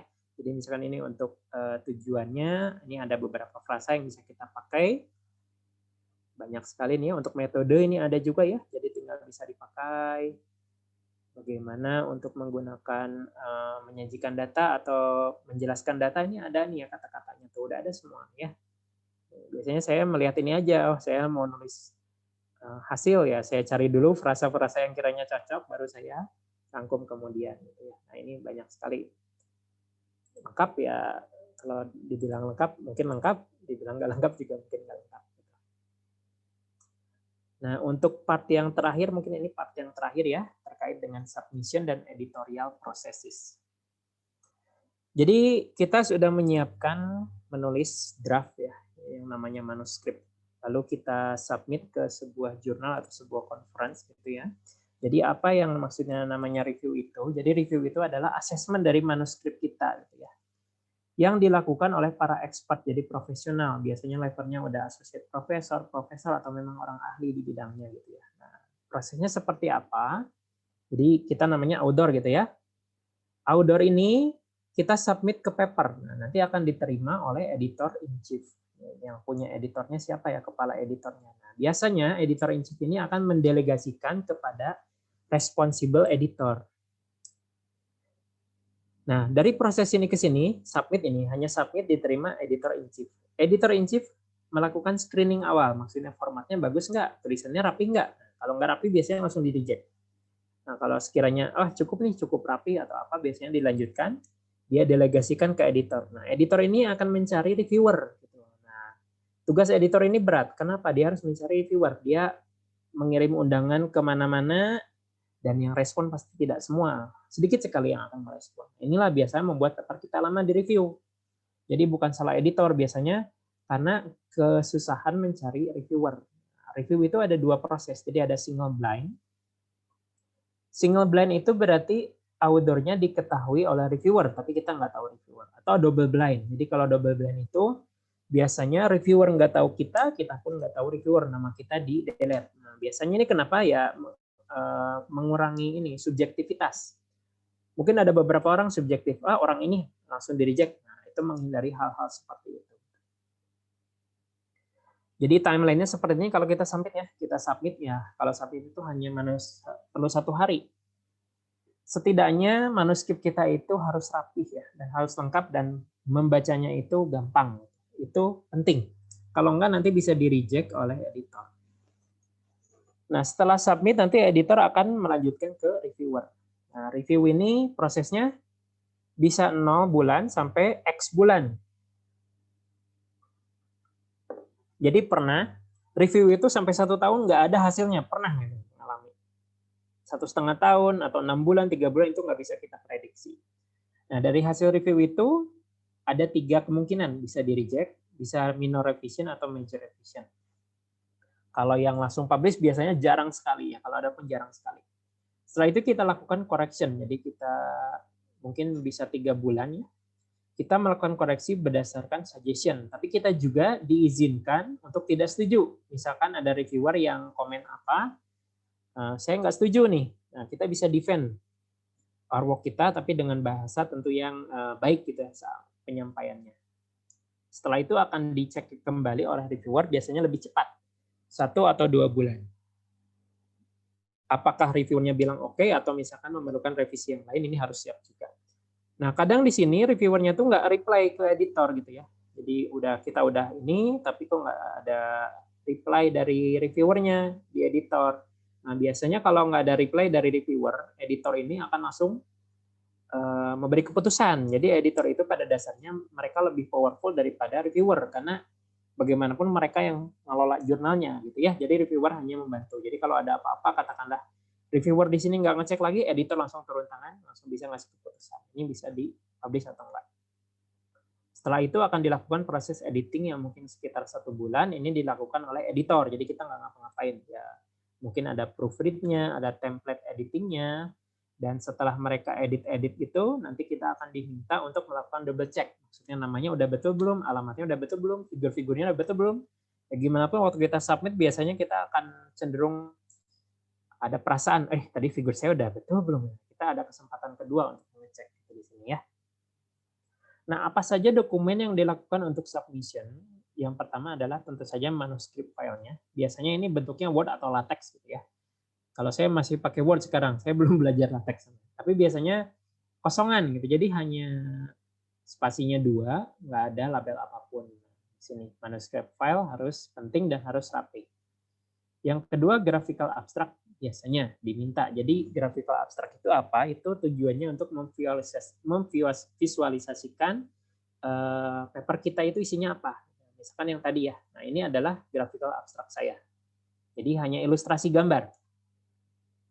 Yang ketiga adalah figure file. Biasanya figur itu diminta terpisah. Jadi ada manuskrip, ada gambarnya, tapi diminta juga setiap gambar dengan file yang masing-masing. Nah, biasanya jurnal itu menginginkan gambar yang resolution image-nya tinggi gitu ya, at least DPI-nya 300 gitu. Jadi harus kita sediakan. Kenapa? Mereka kan ada keperluan printing, ada keperluan order bukunya gitu ya, buku jurnal dari order, mereka harus menyediakan kualitas yang bagus juga. Lalu kita juga harus sediakan highlight. Highlight itu intinya hanya kalimat-kalimat yang menunjukkan konten manuskrip kita. Katakanlah yang pertama ini kontennya ini ya, 1 kalimat. 2 kalimat, 3 kalimat, 4 kalimat, yang poin-poin pentingnya aja dari paper kita itu apa gitu ya. Nah, terus supporting information kalau perlu ya, jadi mungkin kita perlu ada video atau dokumen support, itu bisa kita cantumkan saat submission. Dan yang terakhir mungkin ada cover letter. Cover letter itu biasanya kalau jurnal internasional ya, kalau jurnal nasional biasanya nggak diminta. Ini tuh apa? Jadi introduce letter. Mungkin saya jelaskan di slide selanjutnya. Ini kira-kira cover letter itu seperti ini. Jadi kalau kita submit, kita harus menyediakan surat ini. Dear Editor-in-Chief, ya jurnal apa. Jadi di surat ini ada submission, judulnya apa. Jadi harus kita ceritakan manuskripnya, original work, dan tidak disubmit ke jurnal yang lain. Jadi semua author menyetujui untuk submisi ini. Baru kita ceritakan novelty-nya seperti apa. Jadi ini letter of introduction dikirim ke editor. Nah, selain itu kita juga harus membantu editornya. Maksudnya, tadi kan editor itu ada kepentingan mencari reviewer, dan mencari reviewer itu susah. Nah, kita sediakanlah beberapa calon potensial reviewer. Dan ini harus independen reviewernya. Reviewer independen itu apa? Bukan yang kita kenal, bukan dari institusi kita, dan dia itu expert di bidangnya. Itu adalah reviewer independen. Jadi kita suggestion beberapa lah. Ini emailnya ini, expertise-nya apa, prof ini, emailnya ini, dan ini apa. Dan lebih baik lagi jangan hanya ke satu negara, katakanlah negara A gitu ya. Kita ngambil reviewernya dari situ semua. Nah, jangan sampai itu, kita seragamkan lah. Mungkin ada dari Indonesianya, dari Asia, dari Eropanya, dari Amerikanya, nggak masalah. Yang penting jangan ke satu negara.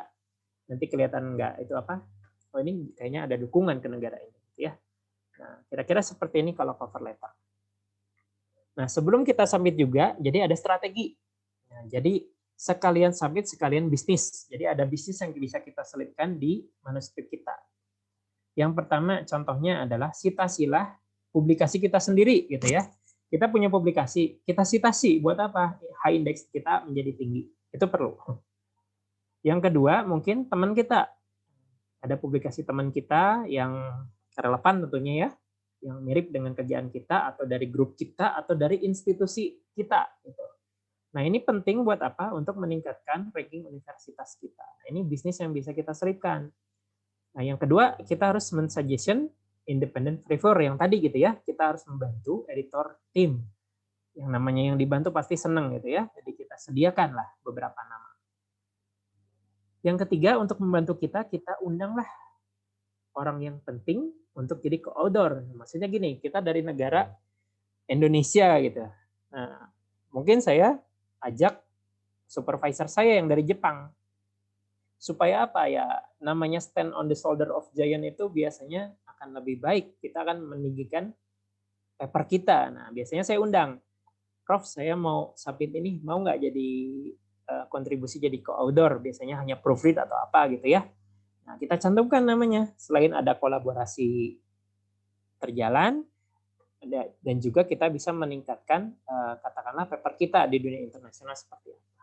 Dan jangan lupa untuk citasi paper-paper dari jurnal yang kita targetkan. Bagaimanapun, jurnal memerlukan impact factor. Nah, itu hitungnya berdasarkan jumlah citasi.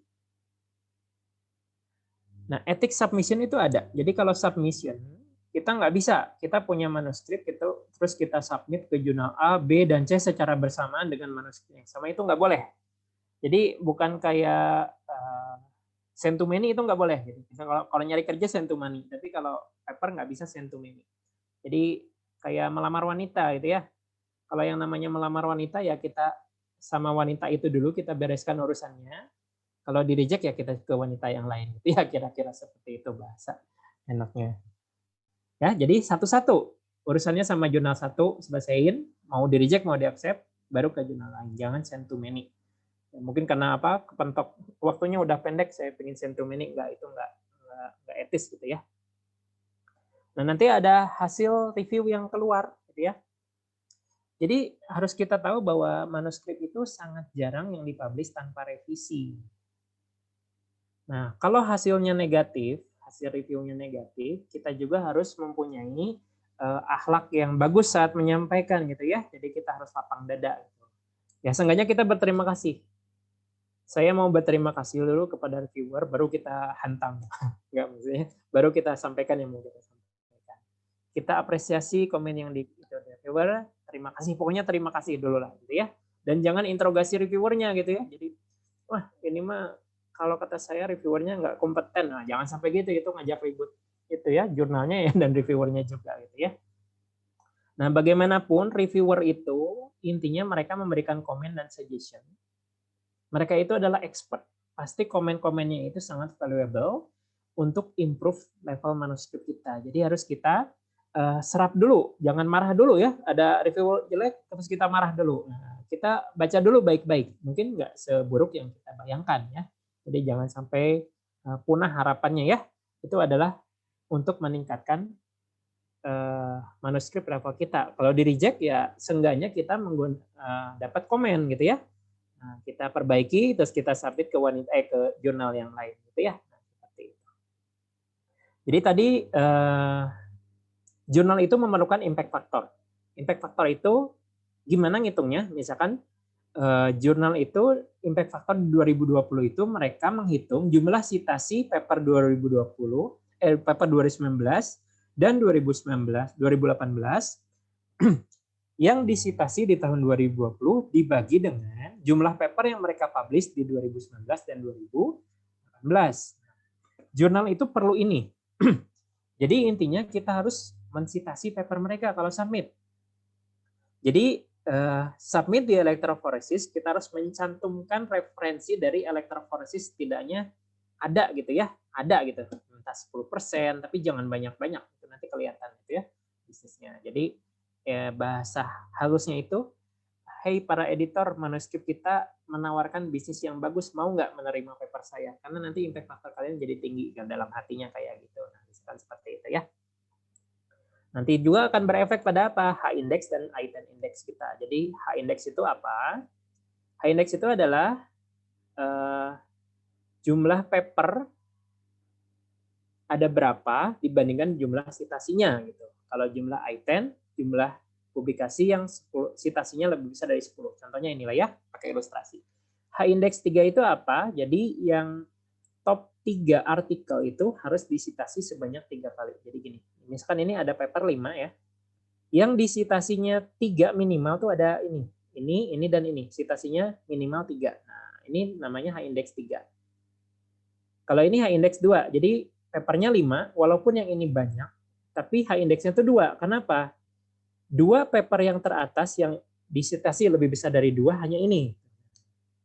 Kalau misalkan punya 5 paper yang disitasinya 1000 di paper ini, tapi yang lain 0. Nah, ini H-indexnya hanya 1, artinya hanya paper ini yang berkontribusi gitu ya. Kalau I10 index itu apa? I10 index itu publikasi yang lebih besar dari 10 citasinya. Misalkan ini. Nah, ini I10 indeksnya 0 karena nggak ada paper yang lebih besar dari 10. Nah, kalau ini I10 indeksnya 2 karena paper yang disitasi lebih besar dari 10 itu ada 2. Kalau ini paper yang disitasi lebih besar dari 10 hanya ada 1. Nah, kayak gini kira-kira perhitungan H-index sama I10 index. Nah, 2 slide terakhir, jadi English editing service. Nah, biasanya ini problem orang yang ini ya, bukan non-native speaker. Jadi karena kita orang Asia, katanya bahasa Inggrisnya kurang gitu ya. Beberapa dari kita kurang. Nah, biasanya jurnal itu kalau kita nggak merapikan atau kita nggak ke English editing service itu bisa di-reject karena Pak bahasa Inggrisnya jelek, nggak usah diterusin. Nah, bisa gitu. Nah, untuk alternatif kita bisa menggunakan English editing service. Jadi nanti di-review lah manuskrip kita, dibetulin kata-katanya supaya sesuai tata bahasa Inggris. Nanti akan keluar sertifikat ini. Nah, ini sertifikatnya bisa dilampirkan ketika submission gitu ya. Harganya berapa Pak? Harganya ya ini saya pernah gitu ya, ini 379 sekitar 5 juta atau berapa juta. Tapi lihat universitasnya, biasanya universitas ada bantuan biaya publikasi gitu ya. Kalau Telio ada ya, nah itu uangnya cukup untuk English editing service. Nah, itu bisa kita gunakan. Walaupun mahal, tapi ini bermanfaat. Apalagi kalau kita pengen submit di jurnal. Apakah wajib Pak English editing service? Enggak juga, saya pernah enggak gitu ya. Kenapa ya? Ya mahal gitu ya, sayang belum pasti diterima, terus saya harus ada service kayak gitu. Nah, saya pernah gitu. Jadi saya coba sebisa saya merangkai bahasa Inggris yang bagus lah, versinya saya dibantu dengan Google ya grammar di Google gitu sebagainya. Yang penting ada dulu, kalau ada review barulah saya ke English editing. Tapi saya tidak pernah kalau publish di internasional tidak melakukan English editing. Jadi biasanya ada review keluar langsung di editing service kan, biar sekalian waktu publish itu bagus. Dan kebetulan ada support untuk ini ya, English editing service ini.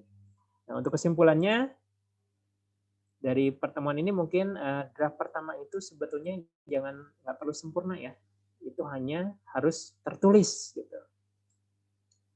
Submitlah manuskrip kita karena hal yang terburuk itu hanya di-reject. Kalau di-reject ya dicoba lagi gitu ya. Yang terakhir mungkin write without fear, tulislah tanpa takut dan editlah tanpa apa nih ya, Mercy itu ya. Tanpa rasa takut gitu ya. Nah, gitu. Barangkali itu dari saya, Pak Rizka, saya kembalikan. Baik, terima kasih Pak Faisal. ada hal yang menarik dalam pemaparan Pak Faisal. Selama ini tuh saya kalau nulis itu tentu saja dari eh, introduction, metodologi, result, dan conclusion. Sampai hari ini pun saya masih melakukannya demikian, Pak. Kemudian saya melihat pemaparan Bapak bahwa lebih baik itu dimulai dari metodologi. Dan saya pikir-pikir, ya itu malah lebih efisien dalam kita menulis penelitian-penelitian kita. Itu hal yang menarik dalam pemaparan Pak Faisal. Itu yang menggugah, kayaknya membuat spin off saya dalam menulis beberapa penelitian-penelitian yang akan saya lakukan di kedepannya. Baik, Bapak, saudara-saudara dan Bapak Ibu yang hadir pada workshop kali ini, kita akan masuk ke dalam sesi diskusi dan tanya jawab.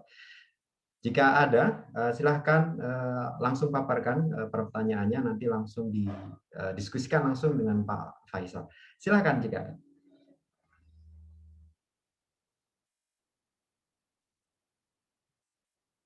Oke, atau mungkin mulai dari saya dulu, Pak Faisal. Ya, silakan Pak. Jadi saya akhir-akhir ini memiliki beberapa penelitian, Pak. Terutama di masalah penanganan COVID-19.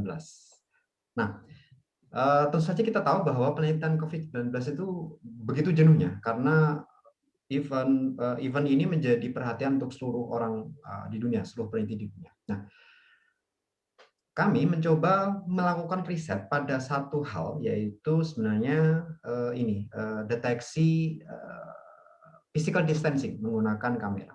Dan itu memang sudah dikerjakan oleh banyak orang. Itu sudah dikerjakan banyak orang. Nah, tapi kami meyakini bahwa ada satu bidang tertentu, ya, satu bagian tertentu yang tidak diukur oleh orang lain.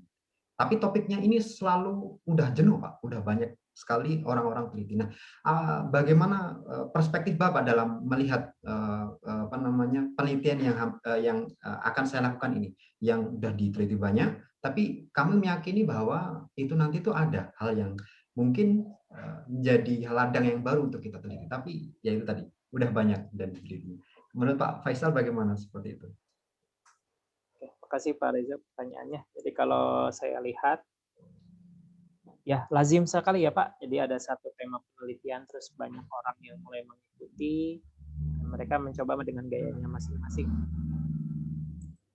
Nah, kalau dilihat yang harus kita lakukan, kalau Pak Reza yakin itu ada perbedaannya, maka harus di statement kan Pak. Harus melakukan positioning. Yang membedakan apa? Ditaruh dulu. Terus lakukan hal yang sama dengan paper-paper yang serupa. Harus direview setiap papernya supaya apa? Supaya terlihat perbedaannya apa Pak. Itu udah harus kita kedepankan. Bahkan mungkin kalau memungkinkan di judul, taruh di judul Pak. Di abstrak harus gitu Pak. Bahkan di novel statement. Artinya kalau sudah bisa positioning dan ada yang berbeda, itu udah kekuatan utama Pak. Sudah ada punya novelty, publish kemanapun itu ada gitu Pak. Pribadi pun ya, kalau misalkan saya di reject berapa kali pun pasti ada ujung paper yang jurnal yang mau nerima gitu. Atau setidaknya di conference gitu. Pasti ada jalannya selama Bapak punya novelty gitu. Barangkali itu kalau dari saya Pak. Baik, jadi ya memang sebaiknya di stage secara awal Pak ya. Jadi penelitiannya baru ya di mana dari penelitian-penelitian yang sebelumnya telah dilakukan, seperti itu Pak ya. Iya betul. Jadi kalau penelitian gini Pak, di awal kan ada ide. Nah, harus kita positioning awal Pak. Jadi cenderungnya kita tuh ada dulu, kerjain dulu, terus diminta publish di Q2, itu kan stres. Nah, kalau gini, saya punya ide riset, kalau yang sendiri ya, kalau yang mengikut orang lain biasanya ya untuk berbaur atau untuk kolaborasi ya. Kalau punya idenya sendiri, langsung di statement kan ya. Posisi saya di dunia ini apa gitu. Dan ini papernya bisa masuk kemananya itu di statementnya di awal Pak. Jadi nggak repot di akhir dipaksa-paksa untuk Q2, Q1 yang membuat sangat stres ya. Oke. Gitu Pak. Baik. Baik, terima kasih Pak Faisal. Mungkin dari Bapak Ibu dan rekan-rekan yang lainnya, silakan kalau ada pertanyaan.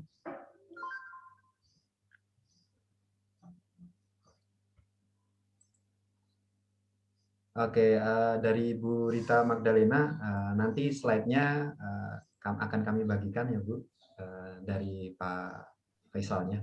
Nanti akan coba kami bagikan. Baik, terima kasih Pak. Sama Bu.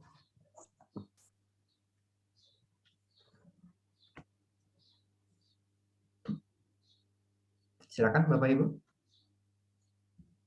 Jika ada yang ingin didiskusikan, mumpung Pak Faisalnya langsung ada di sini, bisa diskusikan secara langsung. Bolehlah Pak, saya nanya. Ini pertanyaan pemula nih Pak.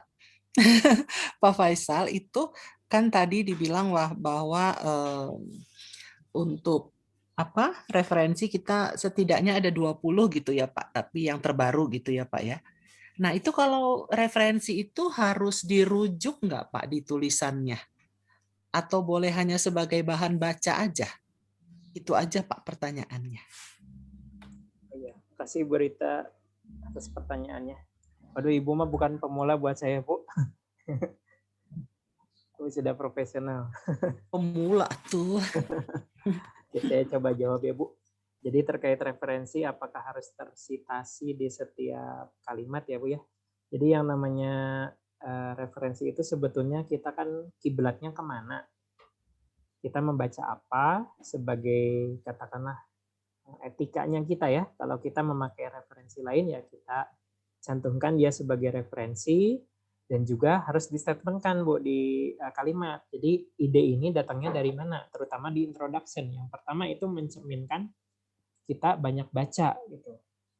Yang kedua itu juga mencerminkan kita sudah istinya terima kasih kita lah kepada yang sudah buat referensi itu. Karena di introduction itu sangat terbatas kita ngomongnya ya Bu. Jadi satu kalimat aja kalau kita lebay, maksudnya tinggi banget kalimatnya, itu berbahaya, gitu. Malah akan jadi bumerang buat kita. Ini maksud kalimat ini apa? Dari reviewer mungkin bisa tanya seperti itu. Kenapa? Apakah harus referensi yang terbaru? Ya sebaiknya referensinya yang terbaru. 5 tahun terakhir atau 10 tahun terakhir ya itu akan mencerminkan bahwa kita itu update membaca penelitian ini. Progres penelitian tiap tahunnya seperti apa, pemain-pemain penelitiannya siapa aja, nah seperti itu kira-kira Bu dari saya. Berarti memang harus ada tertulis di tulisan kita ya Pak ya? Ya maksudnya mungkin misalkan Bu Rita et al gitu ya Bu ya? Oh ya.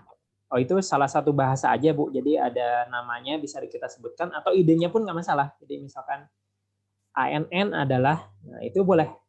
Yang penting adalah idenya, mau di-statementkan kalimat siapanya atau enggak masalah, itu hanya bahasanya saja, bahasa penyampaiannya. Oh gitu ya, oke. Makasih Pak Faisal. Sama Bu Rita. Silakan Bapak Ibu ya, dan rekan-rekan ya, jika ada pertanyaan.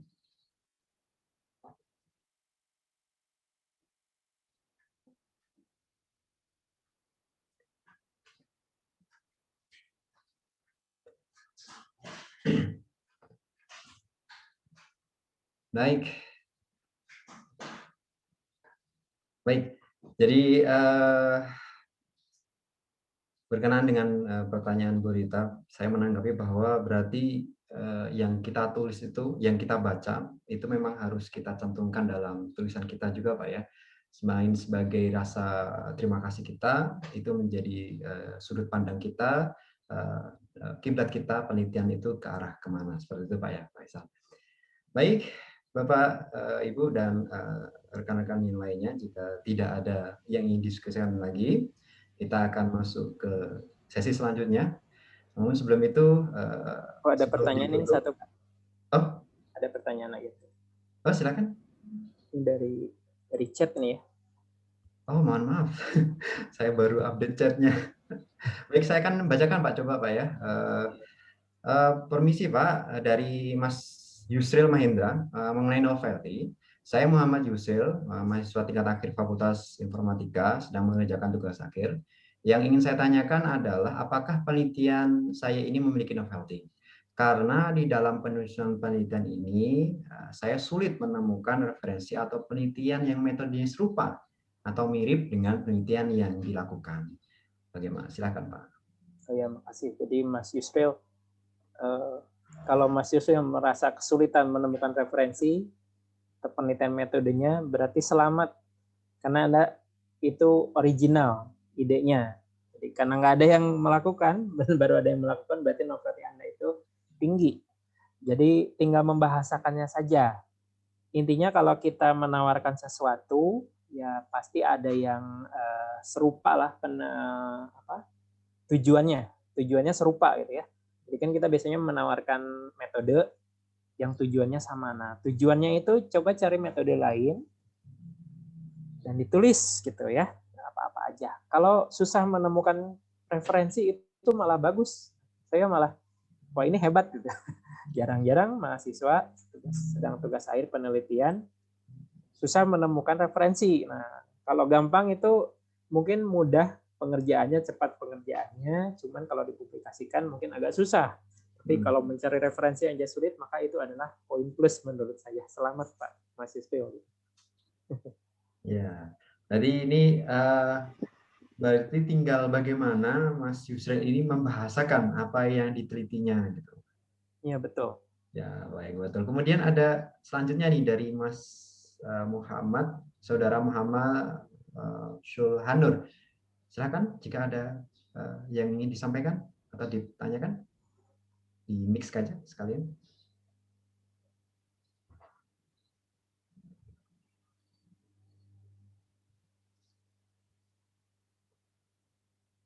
Bisa open mic nggak apa-apa kalau mau nanya langsung. Silakan open mic.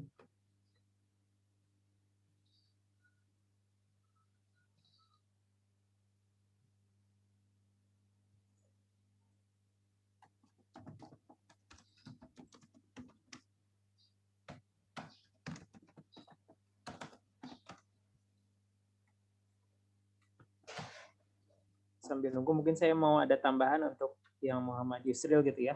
Jadi kalau biasa kita punya ide penelitian dan kita bingung mencari referensi. Kalau saya itu biasanya mencari review paper.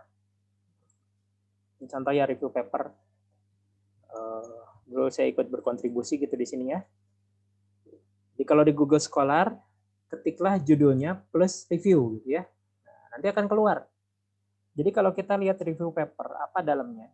Review paper itu menceritakan teori. Teori ada. Cara kerjanya ada. Dan pemain-pemain dari awal sampai akhir itu ada gitu. Ini contohnya, ngerekapnya ada, hasil rekapnya ada gitu. Ini kemampuannya segini, ini kemampuannya ini. Artinya ini tidak perlu lagi kita istilahnya kalau di tugas akhir itu bab 2-nya tuh ada, udah ada, disediakan orang lain, tinggal kita rangkum. Nah, kalau biasanya untuk awalan masih bingung teorinya apa saja, biasanya mencari review paper. Karena review paper itu ada teorinya, ada progresnya, ada cara kerjanya, mekanisme dan sebagainya itu diceritakan di sana. Ini salah satu contoh review paper ya. Jadi ada orang-orang yang memang ingin melihat progres tiap punya seperti apa gitu. Nah, ini mungkin salah satu alternatif yang mencari referensi. Baik. Baik. Ini Pak mungkin ada pertanyaan dari Mas Syulhanur yang dilanjutkan ya. Jadi saat ini saya sedang menulis tahap penulisan proposal. Saya memiliki kendala terhadap penulisan kredit dan referensi nama penulis. Contohnya kalau et al harusnya ditulis dan kawan-kawan dalam bahasa Indonesia. Nah, apakah ada ensiklopedia berisi tatanan aturan khusus untuk penulisan referensi menggunakan bahasa Indonesia? Seperti itu Pak Faisal. Oh iya. Jadi kalau kita menulis DKK itu biasanya dalam kalimat saja ya. Kalau dalam referensi itu biasanya kecenderungannya akan ditulis semua nama autornya. Kalau ditanya DKK-nya mah nggak masalah, kita nulis secara manual. Untuk referensi itu kita bisa menggunakan bantuan software ya, seperti kalau yang free itu Mendeley atau EndNotes. EndNotes itu agak berbayar. Kalau Mendeley itu free gitu ya. Jadi kita bisa set mau munculkan apa, misalkan namanya dulu, tahunnya dulu, judulnya dulu, papernya dulu, itu bisa kita set secara manual. Mungkin ini sesi khusus lagi Pak Reza, Pak Reza yang ngisi nanti ya Pak. Jadi bagaimana menggunakan referencing secara otomatis ya. Salah satunya pakai Mendeley atau EndNote. Kalau saya biasanya EndNote. Tapi beberapa saya manual karena apa ya? Karena ingin memastikan lagi. Kadang saya pernah melakukan kesalahan gitu. Jadi saya mensitasi paper orang yang seharusnya tidak di kalimat itu, dan itu kepikiran gitu. Itu dosa saya gitu kan, udah terpublish. Dan itu kepikiran buat saya. Ada yang manual, ada yang itu hanya alat bantu saja ya. Tapi kalau ensiklopedia berisi tata aturan khusus, tergantung referensinya ya. Saya sarankan kalau keperluannya untuk proposal, ikuti aturan proposalnya gitu ya. Jadi mungkin nama dulu, judul dulu, tahun dulu, volume itu. Kalaupun nggak ada ya serap dari referensi misalkan Harvard atau APA, itu jadi number, cuman ditulisnya dalam paling judulnya aja yang bahasa Indonesia, yang lain outdoor-nya ditulis semua gitu. Itu kalau keperluan proposal ya. Baik. Jadi kalau penulisan proposal lebih baik kita mereference kalau kepada aturan baku ya penulisan proposal yang sudah dikonstitusikan dalam instansi tersebut seperti itu Pak Faisal. Baik, ini saya rasa pertanyaan yang terakhir Pak Faisal. Kita nanti jika rekan-rekan ingin melanjutkan pertanyaan, mungkin kami bisa melanjutkan pertanyaan itu. Kami akan rangkum beberapa pertanyaannya, kemudian kami akan coba distribusikan kepada Pak Faisal. Mungkin Pak Faisal jika ada waktu nanti mohon deskripsikan jawaban-jawaban yang mungkin ditanyakan. Ya, insya Allah, Pak. Terima kasih Pak Faisal. Baik, kita akan lanjut di sesi selanjutnya Pak Faisal. Jadi kami di RC UMIK ada sedikit cenderamata Pak sebutannya kami. Jadi kami ingin menyerahkan sertifikat sebagai bukti rasa terima kasih dari kami ya dari RC UMIK. Sertifikat ini diberikan kepada Bapak Dr. Faisal Budiman, STMT, sebagai pemateri, sebagai pembicara dalam acara UMIK Online Workshop bertajuk Trik Ideal Menulis Karya Ilmiah yang diselenggarakan pada tanggal 27 Mei 2021. Mohon diterima, Pak. Terima kasih. Terima kasih banyak atas partisipasinya, Pak Reza. Semoga ASIP juga selalu sukses dan ada ide-ide baru untuk workshop berikutnya, Pak. Amin. Terima kasih Pak Faisal Budiman. Baik, Bapak Ibu dan rekan-rekan semuanya yang hadir pada workshop hari ini, kita telah ada di penghujung acara, di mana kita telah melaksanakan secara penuh acara kegiatan kita pada hari ini, workshop dari trik ideal dalam menulis karya tulis ilmiah. Semoga apa yang kita sampaikan pada hari ini sangat bermanfaat dan mampu diimplementasikan secara real di kehidupan, khususnya dalam penulisan karya ilmiah, dan semoga saja ini sangat membantu ya sebagai pembuka awal kita dalam menulis ya, menulis ide-ide, menulis hasil karya, menulis buah cipta, buah pemikiran kita dalam bentuk tulisan. Itu saja yang bisa saya sampaikan. Sekali lagi semoga bermanfaat bagi saudara-saudara dan rekan-rekan semua yang hadir pada acara hari ini. Kami tutup acaranya. Sekali lagi terima kasih.